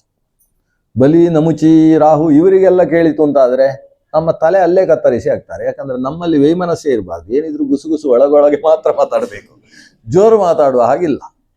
ನಾವಾಗಿ ಹಿಡ್ಕೊಂಡದ್ದು ಬಿಡುವುದು. ಇನ್ನೂ ನಾವು ಹೋಗಿ ಬಾಲಬೇಕು ಅಂತ ಕೇಳಿದರೆ ಇದಕ್ಕಿಂತ ಅವಮಾನ ನಮ್ಮ ವಂಶಕ್ಕಿಲ್ಲ. ಆದ್ದರಿಂದ ತಲೆ ಹಿಡಿದು ಇನ್ನೂ ಅನುಭವಿಸುವುದು ಅನಿವಾರ್ಯ. ನಾವು ಮಥನ ಮಾಡಲೇಬೇಕು. ಮಥನ ಮಾಡ್ತಾ ಇದ್ದಾರೆ, ಕೈ ಸೋತಿದೆ, ಆಗುವುದಿಲ್ಲ ಅನ್ನೋ ಪ್ರಸಂಗ ಬಂತು. ಹೀಗೆ ಮಥನ ಮಾಡಿದರೆ ಇದರಿಂದ ಏನೂ ಬರುವುದಿಲ್ಲ. ಆದರೆ ಇದು ಆಗಬೇಕು ಅನ್ನೋದು ದೇವರ ಸಂಕಲ್ಪ ಅಲ್ವಾ. ಮಥನ ಇನ್ನಷ್ಟು ನಿಧಾನ ಆಗ್ತಾ ಇದೆ. ಪರ್ವತ ಮೆಲ್ಲ ಮೆಲ್ಲ ಮುಳುಗುವುದಕ್ಕೆ ಪ್ರಾರಂಭ ಆಯಿತು. ವೇಗವಾಗಿದ್ದರೆ ಸರಿ ಇರ್ತಿತ್ತು. ಅದು ನಿಧಾನ ಆಗ್ತಾ ಇದ್ದ ಹಾಗೆ ಬಂಗಾರದ ಪರ್ವತ ಅಲ್ವಾ, ಅದು ಸಮುದ್ರದಲ್ಲಿ ಮುಳುಗುವುದಕ್ಕೆ ಪ್ರಾರಂಭ ಆಯಿತು. ವಿನಾಯಕನ ತೊಂದರೆ ಅಂತ ಇದು. ವಿನಾಯಕ ಅಂತ ಹೇಳಿದರೆ ಗಣಪತಿ. ಹೌದು, ಇವರು ಗಣಪತಿ ಪೂಜೆಯನ್ನು ಮಾಡಲಿಲ್ಲ, ಶುರು ಮಾಡಿದ್ದಾರೆ. ಮುಳುಗುವುದಕ್ಕೆ ಪ್ರಾರಂಭ ಆಯಿತು. ದೇವತೆಗಳೆಲ್ಲ ವಿಶ್ವಂಭರನನ್ನು ಪ್ರಾರ್ಥಿಸಿದ್ದಾರೆ. ಇದ್ದಕ್ಕಿದ್ದ ಹಾಗೆ ಮುಳುಗಿದ್ದ ಪರ್ವತ ಮೆಲ್ಲ ಏಳುವುದಕ್ಕೆ ಪ್ರಾರಂಭ ಆಗಿದೆ. ಏನು ಆಶ್ಚರ್ಯ ಅಂತ ನೋಡ್ತಾರೆ. ಒಂದು ಕಮಠ ರೂಪೇಣ ಉದ್ಧದ್ರೇ ಭಗವಾನ್ ಪ್ರಭು. ಭಗವಂತನೇ ಒಂದು ಕೂರ್ಮ ಸ್ವರೂಪವನ್ನು ತಾನು ಧರಿಸಿ ಪರ್ವತದ ಅಡಿಭಾಗದಲ್ಲಿ ಹೋಗಿ ಆ ಪರ್ವತವನ್ನು ಎಷ್ಟು ಎತ್ತರಕ್ಕೆ ಬೇಕು ಅಷ್ಟು ಎತ್ತರಕ್ಕೆ ನಾನು ಎಬ್ಬಿಸಿ ನಿಲ್ಲಿಸಿದ್ದಾನೆ. ಅಂದರೆ ಭಗವಂತ ಈ ಒಂದು ಸಮುದ್ರ ಮಥನವನ್ನು ಹೇಗಾದರೂ ನಡೆಸಬೇಕು. ಅದಕ್ಕೋಸ್ಕರ ಎಷ್ಟು ರೂಪ ಹೊರುವುದಕ್ಕೂ ಸಿದ್ಧ. ತಾನು ಅಜಿತ ರೂಪದಿಂದ ದೇವತೆಗಳ ಜೊತೆಗಿದ್ದಾನೆ. ಇದೀಗ ಕೂರ್ಮ ರೂಪದಿಂದ ಪರ್ವತವನ್ನು ಎತ್ತುವುದಕ್ಕೋಸ್ಕರ ತಾನು ಬಂದ. ದೊಡ್ಡ ಕೂರ್ಮ ಅದು, ಚಿಕ್ಕ ಕೂರ್ಮ ಅಲ್ಲ, ದೊಡ್ಡ ಕೂರ್ಮ. ಅಷ್ಟು ದೊಡ್ಡ ಪರ್ವತವನ್ನು ತನ್ನ ಮೇಲ್ಭಾಗದಲ್ಲಿರತಕ್ಕಂತಹ ಕವಚದ ಮೇಲೆ ಇಟ್ಟುಕೊಂಡಿದೆ. ಮತ್ತೆ ಅಸುರರು ಸುರರು ಮಥನ ಪ್ರಾರಂಭಿಸಿದ್ದಾರೆ. ಮಥನ ಪ್ರಾರಂಭಿಸಿದಾಗ ಈ ಕಮಠದ ಮೇಲ್ಭಾಗದಲ್ಲಿ ಅದು ಅತ್ತಿತ್ತ ಸುತ್ತುತ್ತಾ ಇದ್ದರೆ ಅಲ್ಲಿಂದ ಬೆಂಕಿ ಹೇಳ್ತದೆ ಅಂತೆ. ಇದು ಸಮುದ್ರದ ಒಳಗಿರುವುದು ಇದು. ಅದರ ಘರ್ಷಣೆ ಎಷ್ಟು ಜೋರಾಗ್ತಾ ಇದೆ ಅಂತ ಹೇಳಿದ್ರೆ ಅದರ ಬೆಂಕಿ ನೀರಿನ ಮಧ್ಯದಲ್ಲಿ, ನೀರು ಅಂದ್ರೆ ಏನು, ಕ್ಷೀರವಾರಿಧಿ ಅದು. ಆ ಕ್ಷೀರವಾರಿಧಿಯ ಮಧ್ಯದಲ್ಲಿದ್ದಂತಹ ಬೆಂಕಿಯ ಜ್ವಾಲೆ ಮೇಲಕ್ಕೆ ಬರುವಷ್ಟು ಘರ್ಷಣೆ ಆಗ್ತಾ ಇದೆ. ಆದರೆ ಅಷ್ಟಾಗ್ತಾ ಇದ್ರೆ ಈ ಕೂರ್ಮನಿಗೆ ಭಾರಿ ಖುಷಿ ಅಂತೆ. ಅವನು ಹೀಗೆ ಮುಸುಟನ್ನು ಮಾತ್ರ ಮೇಲಕ್ಕೆ ಅಷ್ಟು ದೂರದಿಂದ ಎತ್ತಿ ಆನಂದದಿಂದ ಹೀಗೆ ನೋಡ್ತಾ ಇದ್ದಾನಂತೆ ಕಡಿಯುವವರನ್ನು. ಅವನಿಗೆ ಅಷ್ಟು ಆನಂದ. ಅದು ಏನು, ಒಂದು ಕಂಡು ಯನ ಅಂತ ಹೇಳ್ತಾರೆ ಭಾಗವತದಲ್ಲಿ. ಅಂದ್ರೆ ಈ ಹಸುಗಳಿಗೆ ತುಂಬ ಒಂದು ಕುತ್ತಿಗೆ ಹತ್ರ ಹೀಗೆ ಕೈ ಮಾಡ್ತಾ ಇದ್ರೆ ಅವುಗಳೇನು ತಲೆಯನ್ನು ಈಗ ಅನ್ಕೊಂಡು ಏನು ಆನಂದ ಅನುಭವಿಸ್ತಾ ಅಲ್ವಾ, ಒಂದು ಕಂಡು ಏನೋ ಸುಖ ಅಂತ ಅದನ್ನು ಕರೀತಾರೆ. ಹಾಗೆ ಇದಕ್ಕೆ ಮೇಲ್ಭಾಗದಲ್ಲಿ ಪರ್ವತ ಹೀಗೆ ಹೀಗೆ ಹೀಗೆ ಆಗ್ತಾ ಇದ್ರೆ ಅದೊಂದು ಕಂಡು ಏನೋ ಸುಖವನ್ನು ಒಂದು ಕೆರೆದ್ರೆ ಹೀಗೆ ಕಜ್ಜಿದ್ದಲ್ಲಿ ಕೆಲವರಿಗೆ ಭಾರಿ ಖುಷಿ ಆಗ್ತದೆ. ಈ ಭಗವಂತರಿಗೆ ಹಾಗೊಂದು ಕಣ್ಣಲ್ಲಿ ಆನಂದವನ್ನು ತೋರಿಸಿಕೊಂಡು ನಿಂತಿದ್ದಾನೆ. ಅಷ್ಟು ದೊಡ್ಡ ಕಮಠ ರೂಪ ಅದು, ಕೂರ್ಮ ಸ್ವರೂಪ. ಪರ್ವತವನ್ನು ಎತ್ತಿ ಹಿಡಿದಿದ್ದಾನೆ, ಮಥನ ಆಗ್ತದೆ, ಆದರೆ ವೇಗ ಇಲ್ಲ. ಮತ್ತೆ ಭಗವಂತನೇ ಹೇಳಿದ ಇನ್ನಷ್ಟು ವೇಗವಾಗಿ ಅಂತ ಹೇಳಿದ. ಮತ್ತೆ ವೇಗವಾಗಿ ಕಡಿಯೋ ಹೊತ್ತಿಗೆ ಹೊಗೆ ಏಳುವುದಕ್ಕೆ ಪ್ರಾರಂಭವಾಯಿತು. ಹೊಗೆ ಏನು ಅಂತ ಆ ಹೊಗೆ ಅತ್ತಿತ್ತ ಬೀಸಿದಾಗ ಮೂಸಿದವರಿಗೆ ಪ್ರಾಣ ಹೋಗುವುದಕ್ಕೆ ಪ್ರಾರಂಭ ಆಯಿತು. ಅಷ್ಟೊತ್ತಿಗೆ ಸುದ್ದಿ ಬಂತು, ಅದು ವಿಷವಾಯು, ವಿಷಾನಿಲ ಎದ್ದಿದೆ ಈ ಮಥನದಿಂದ. ಮೊದಲು ಬಂದದ್ದೇ ವಿಷಾನಿಲ. ಹಾಗಾದರೆ ಸಮುದ್ರದಿಂದ ವಿಷ ಹೊರಗೆ ಬಂದಿದೆ. ಮಥನದ ಪರಿಣಾಮ ಅಮೃತ ಸಿಗಬೇಕಾದ್ದು, ಆದರೆ ಆದದ್ದೇನು, ವಿಷ ಪ್ರಾಪ್ತಿಯಾಗಿದೆ. ಆ ವಿಷ ಇನ್ನಷ್ಟು ಮಥನ ಮಾಡಿದಷ್ಟು ಜೋರಾಗಿ ಎದ್ದಿತಂತೆ. ಒಂದು ರೀತಿಯ ಪ್ರೇತದ ರೂಪದಲ್ಲಿ ವಿಷವೇ ತಾನು ಕೋರೆದಾಡೆಗಳನ್ನು ಹೊಳಗೆ ಹಾಕಿಕೊಂಡು ಕಾಲಕೂಟವೆಂಬಂತಹ ಸ್ವರೂಪದಿಂದ ಮೇಲೆದ್ದು ಬಂತು. ಇದರಿಂದ ಪ್ರಪಂಚವೇ ಸುಟ್ಟು ಹೋಗ್ತದಲ್ವಾ ಅಂತ ಲೋಕಪಾಲಕರಿಗೆಲ್ಲ ಸಮಸ್ಯೆ ಆಯಿತು. ಲೋಕಪಾಲಕರು ಅಂದರೆ ಯಾರು? ಇಂದ್ರ, ಅಗ್ನಿ, ಯಮ, ನಿರುತಿ, ವರುಣ, ವಾಯು, ಸೋಮ ಮತ್ತು ಈಶಾನ ರುದ್ರ. ಆ ಈಶಾನ ರುದ್ರ ಒಬ್ಬ ಮಾತ್ರ ಈ ಮಥನದಲ್ಲಿ ತಾನು ಸೇರಲಿಲ್ಲ. ಅವನಿಗೆ ಸಿಕ್ಕಾಬಟ್ಟೆ ಕೆಲಸ ಜಾಸ್ತಿ. ರುದ್ರದೇವರಿಗೆ ಸಂಹಾರಕರ್ತರಲ್ವಾ, ಅದರಿಂದ ಈ ಕೆಲಸಗಳನ್ನೆಲ್ಲ ನಿರ್ವಹಿಸುವ ರುದ್ರ ಕೈಲಾಸದಲ್ಲಿದ್ದಾನೆ. ದೇವತೆಗಳ ಒಂದು ನಿಯೋಗವನ್ನು ಭಗವಂತ ಹೇಳಿದ, ರುದ್ರನ ಹತ್ರ ಹೋಗಿ ತಿಳಿಸಿ, ಲೋಕಕ್ಕೆ ಸಮಸ್ಯೆ ಆಗಿದೆ. ಯಾಕೆಂತೇಳಿದರೆ ರುದ್ರ ಅಂದರೆ ಯಾರು? ರುದ್ರ ಮುಂದಕ್ಕೆ ಶೇಷನಾಗುವವ. ಶೇಷನ ಮೊದಲ ರೂಪ ರುದ್ರ. ರುದ್ರನೇ ಮುಂದಕ್ಕೆ ಶೇಷನಾಗುವವ. ಅವನು ಮುಂದಕ್ಕೆ ವಿಷಕಂಠನಾಗುವವ. ವಿಷಕಂಠ ಅಂದರೆ ಶೇಷನಾಗುವವ. ಈಗಲೂ ಆತ ವಿಷಕಂಠನೇ ಆಗಬೇಕು, ಅದಕ್ಕೊಂದು ಇದು ಪ್ರಸಂಗ. ಆದ್ದರಿಂದ ಅವನನ್ನು ಹೋಗಿ ಹೇಳಿ. ಆದರೆ ಅಷ್ಟು ಹೊತ್ತು ಕೈಲಾಸದಿಂದ ಅವ ಬರಬೇಕಲ್ವಾ, ಅಲ್ಲಿಯ ತನಕ ಪ್ರಪಂಚದ ರಕ್ಷಣೆ ಯಾರ ಕೈಯಲ್ಲಿ? ವಾಯುದೇವ ಅಂತ ಹೇಳಿದರೆ ಈ ಪ್ರವಾಹವಾಯು ಅಲ್ಲ, ಮುಖ್ಯ ಪ್ರಾಣ, ಸಾಕ್ಷಾತ್ ಮುಖ್ಯ ಪ್ರಾಣ. ತಾನು ಜೋರಾಗಿ ಬೀಸಿದಂತೆ, ಬೀಸಿ ಪ್ರಪಂಚದ ಕಡೆಗೆ ಸಾಗ್ತಾ ಇದ್ದಂತಹ ಜ್ವಾಲೆಯನ್ನೆಲ್ಲ ಒತ್ತಟ್ಟಾಗಿಸಿದ. ಆ ಒತ್ತಟ್ಟಾದಂತಹ ವಿಷಜ್ವಾಲೆಯನ್ನು ತಾನು ಹೀಗೆ ಹಿಡ್ಕೊಂಡು ಕೈಯಲ್ಲಿ ಹೀಗೆ ಹಿಡ್ಕೊಂಡು ಅದರ ರಸವನ್ನಷ್ಟು ಪಾನ ಮಾಡಿದಂತೆ. ವಿಷದ ಪಾನ ಕೈಯಲ್ಲೇನು ಉಂಡಿತು? ಹಿಂಡಿ ಮಾತ್ರ ಉಳಿಯಿತು. ಹಿಂಡಿ ಹಿಡ್ಕೊಂಡಿದ್ದಾನೆ, ಆ ಹಿಂಡಿಯಿಂದಲೂ ಜ್ವಾಲೆ ಹೊರಗೆ ಬರ್ತಾ ಇದೆ. ಅಷ್ಟೊತ್ತಿಗೆ ರುದ್ರದೇವರ ಆಗಮನವಾಯಿತು. ರುದ್ರದೇವರು ಈ ದೇವತೆಗಳೆಲ್ಲ ಹೋಗಿ ಕೇಳಿದ್ರು ರುದ್ರನ ಹತ್ರ. ರುದ್ರ ಆ ಕ್ಷಣದಲ್ಲಿ ಪಾರ್ವತಿ ದೇವಿ ಹತ್ರ ಹೇಳ್ತಾನೆ, ನಾನೊಂದು ಕಡೆಗೆ ಹೊರಡ್ತಾ ಇದ್ದೇನೆ, ಹೋಗ್ತೇನೆ ಅಂತ ಹೇಳಿದ. ಹೋಗಿ ಬರ್ತೇನೆ ಅಂತಲ್ಲ, ಯಾಕೆ ಕುಡಿಯುವುದು ವಿಷ ಕುಡಿಯುವುದಕ್ಕೆ ಅಲ್ಲ, ನಾನು ಹೋಗ್ತಾ ಇದ್ದೇನೆ ಅಂತ. ಪಾರ್ವತಿ ದೇವಿ ಹೇಳ್ತಾಳೆ, ಹೌದಾ, ಲೋಕೋ ನೀವು ಎಲ್ಲಿ ಹೋದ್ರೂ ಲೋಕೋಪಕಾರಕ್ಕೋಸ್ಕರವೇ ಹೋಗ್ತೀರಿ, ಅದನ್ನ ನಾನು ಬರ್ತೇನೆ ಅಂತ ಅವಳು ಹೇಳಿದ್ರು. ಅಲ್ಲ, ನಿನಗೆ ಅಲ್ಲಿ ಕಷ್ಟ ಆಗ್ಬೋದು ನಾನು ಮಾಡುವ ಕೆಲಸ ನೋಡಲಿಕ್ಕೆ, ತೊಂದರೆ ಇಲ್ಲ, ನೀವು ಮಾಡ್ತಾ ಇರಬೇಕಾದ್ರೆ ನೋಡುವುದಿಲ್ಲ, ನಾನು ಆ ಕಡೆಯಲ್ಲಿ ಇರ್ತೇನೆ, ಅಂತೂ ನೀವು ಎಲ್ಲಿರ್ತೀರಿ ಅಲ್ಲಿ ನಾನಿರಬೇಕು, ಅರ್ಧಾಂಗಿನಿ ನಾನು. ಹಾಗೆ ಪಾರ್ವತೀ ದೇವಿ ರುದ್ರನ ಜೊತೆಗೆ ಹೊರಟು ಬಂದಿದ್ದಾಳೆ. ಬಂದಾಗ ಇಲ್ಲಿ ವಿಷ ಕುಡಿಯುವುದಕ್ಕೆ ಅಂತ ವಿಷ ಎಲ್ಲ ಸಿದ್ಧವಾಗಿದೆ. ರುದ್ರದೇವ ಪಾರ್ವತಿ ಹತ್ರ ಕೇಳ್ತಾನೆ, ನಾನು ವಿಷ ಕುಡಿತಾ ಇದ್ದೇನೆ. ಓ, ಆಗ್ಬೋದು ಅಂತ ಹೇಳ್ತಾನೆ ಅಂತ ಹೆಂಡತಿ. ಯಾಕಂದರೆ ನಿಮ್ಮ ಸಾಮರ್ಥ್ಯ, ತಸ್ಯ ವೀರ್ಯಂತು ಜಾನತಿ, ಆ ರುದ್ರನ ಸಾಮರ್ಥ್ಯ ಏನು ಅನ್ನುವುದನ್ನು ತಿಳಿದಿರತಕ್ಕಂತಹ ಆ ಪಾರ್ವತೀ ದೇವಿ, ಅಸ್ತು, ವಿಷಪಾನ ಮಾಡುವುದಕ್ಕೆ ವಾಯು ಹಸ್ತದಿಂದ ಗಾಳಿಯಲ್ಲಿ ಸಿಕ್ಕಿ ಹಾಕಿಕೊಂಡಿದ್ದಂತಹ ವಿಷವನ್ನು ಅಂಗೈಯಲ್ಲಿ, ಅದು ಅಲ್ಲಿ ಹಿಡಿಸಲಿಲ್ಲ ಅಂತೇಳಿ ಎರಡೂ ಕೈಯಲ್ಲಿ ಹಿಡಿದು, ಕೈಯನ್ನೇ ಕರಪಾತ್ರ ಅಂತ ಕರೀತಾರೆ, ಕರಪಾತ್ರರಾಗಿ ಅದರಲ್ಲಿ ಸೇರಿಸಿಕೊಂಡಂತಹ ವಿಷವನ್ನು ತಾನು ಪಾನ ಮಾಡುವುದಕ್ಕೆ ಎತ್ತಿದ್ದಾರೆ. ಪಾರ್ವತೀದೇವಿ ಹತ್ತಿರಕ್ಕೆ ಬಂದಂತೆ ವಿಷ ಕುಡಿಯುವುದನ್ನು ನೋಡುವುದಕ್ಕೆ. ಯಾಕಂದರೆ ಕಂಠಕ್ಕಿಂತ ಕೆಳಗೆ ಇಳಿಯದೇ ಇರುವ ಹಾಗೆ ಜಾಗ್ರತೆ ಮಾಡಬೇಕು ಅದನ್ನು ಅಂತ ಹೇಳಿ ಅದನ್ನು ಪಾನ ಮಾಡಿದ್ದಾರೆ. ಮಾಡಿದ್ದು ಕಂಠದಲ್ಲಿ ಸಿಕ್ಕಿ ಹಾಕಿಕೊಳ್ಳುವ ಹಾಗೆ ಪಾರ್ವತೀದೇವಿಯೇ ವ್ಯವಸ್ಥೆ ಮಾಡಿತ್ತು. ಕಂಠ ಕಪ್ಪಾಯಿತು.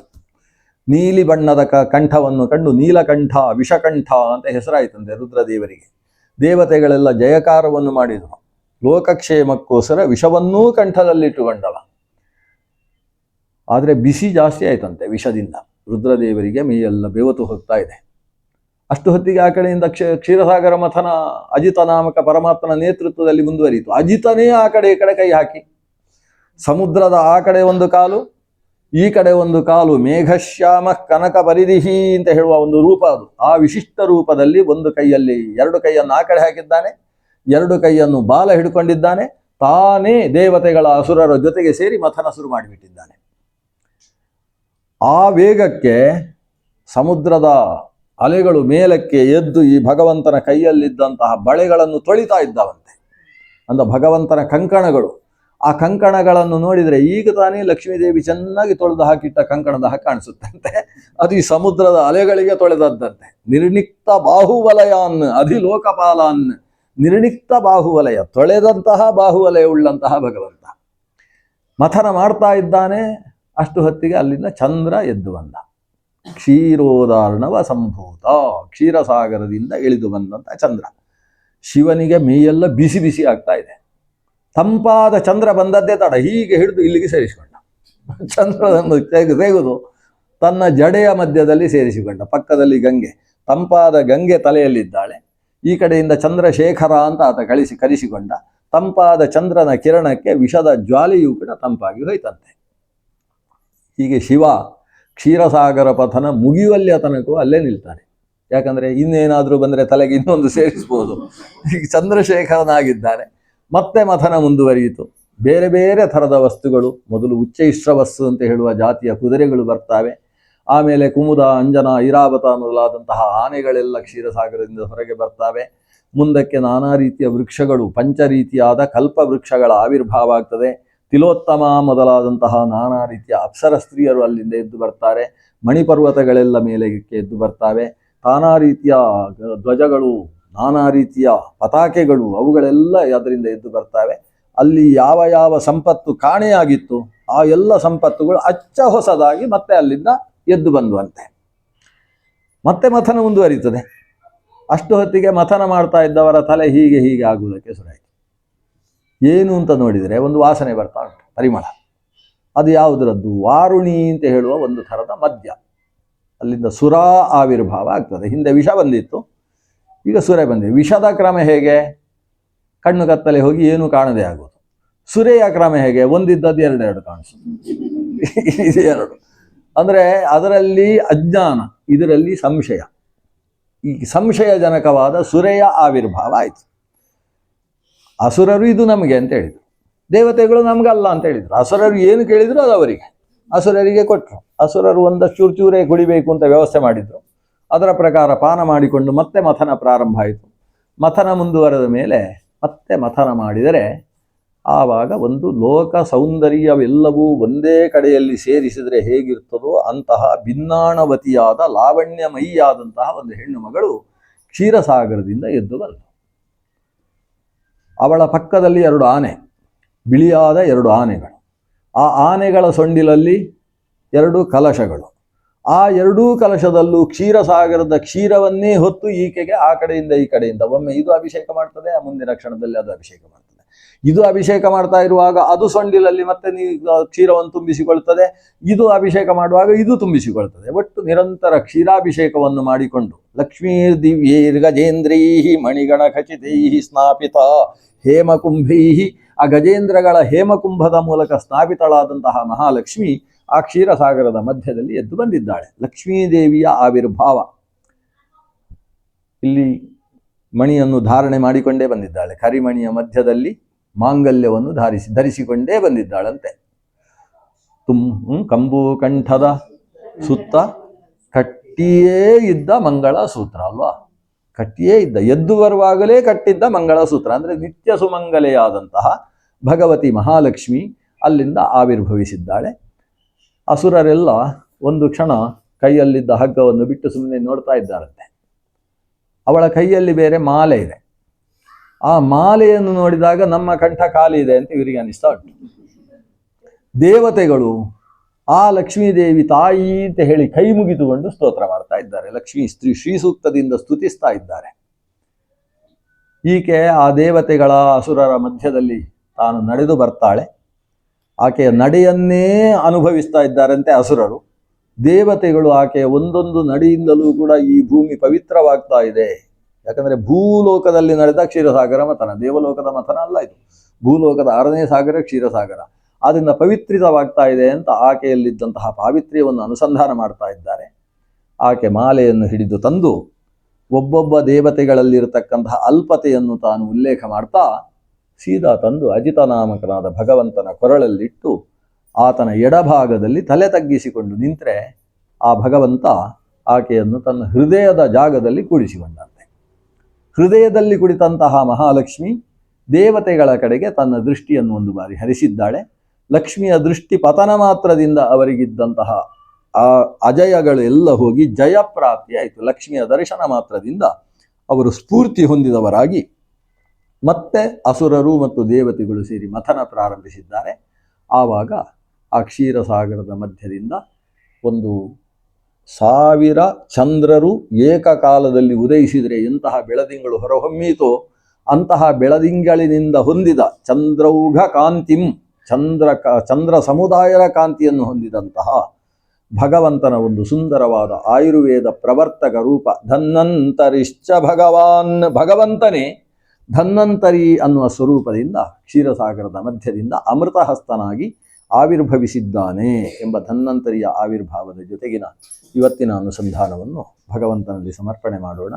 ಶ್ರೀಕೃಷ್ಣಾರ್ಪಣಮಸ್ತು.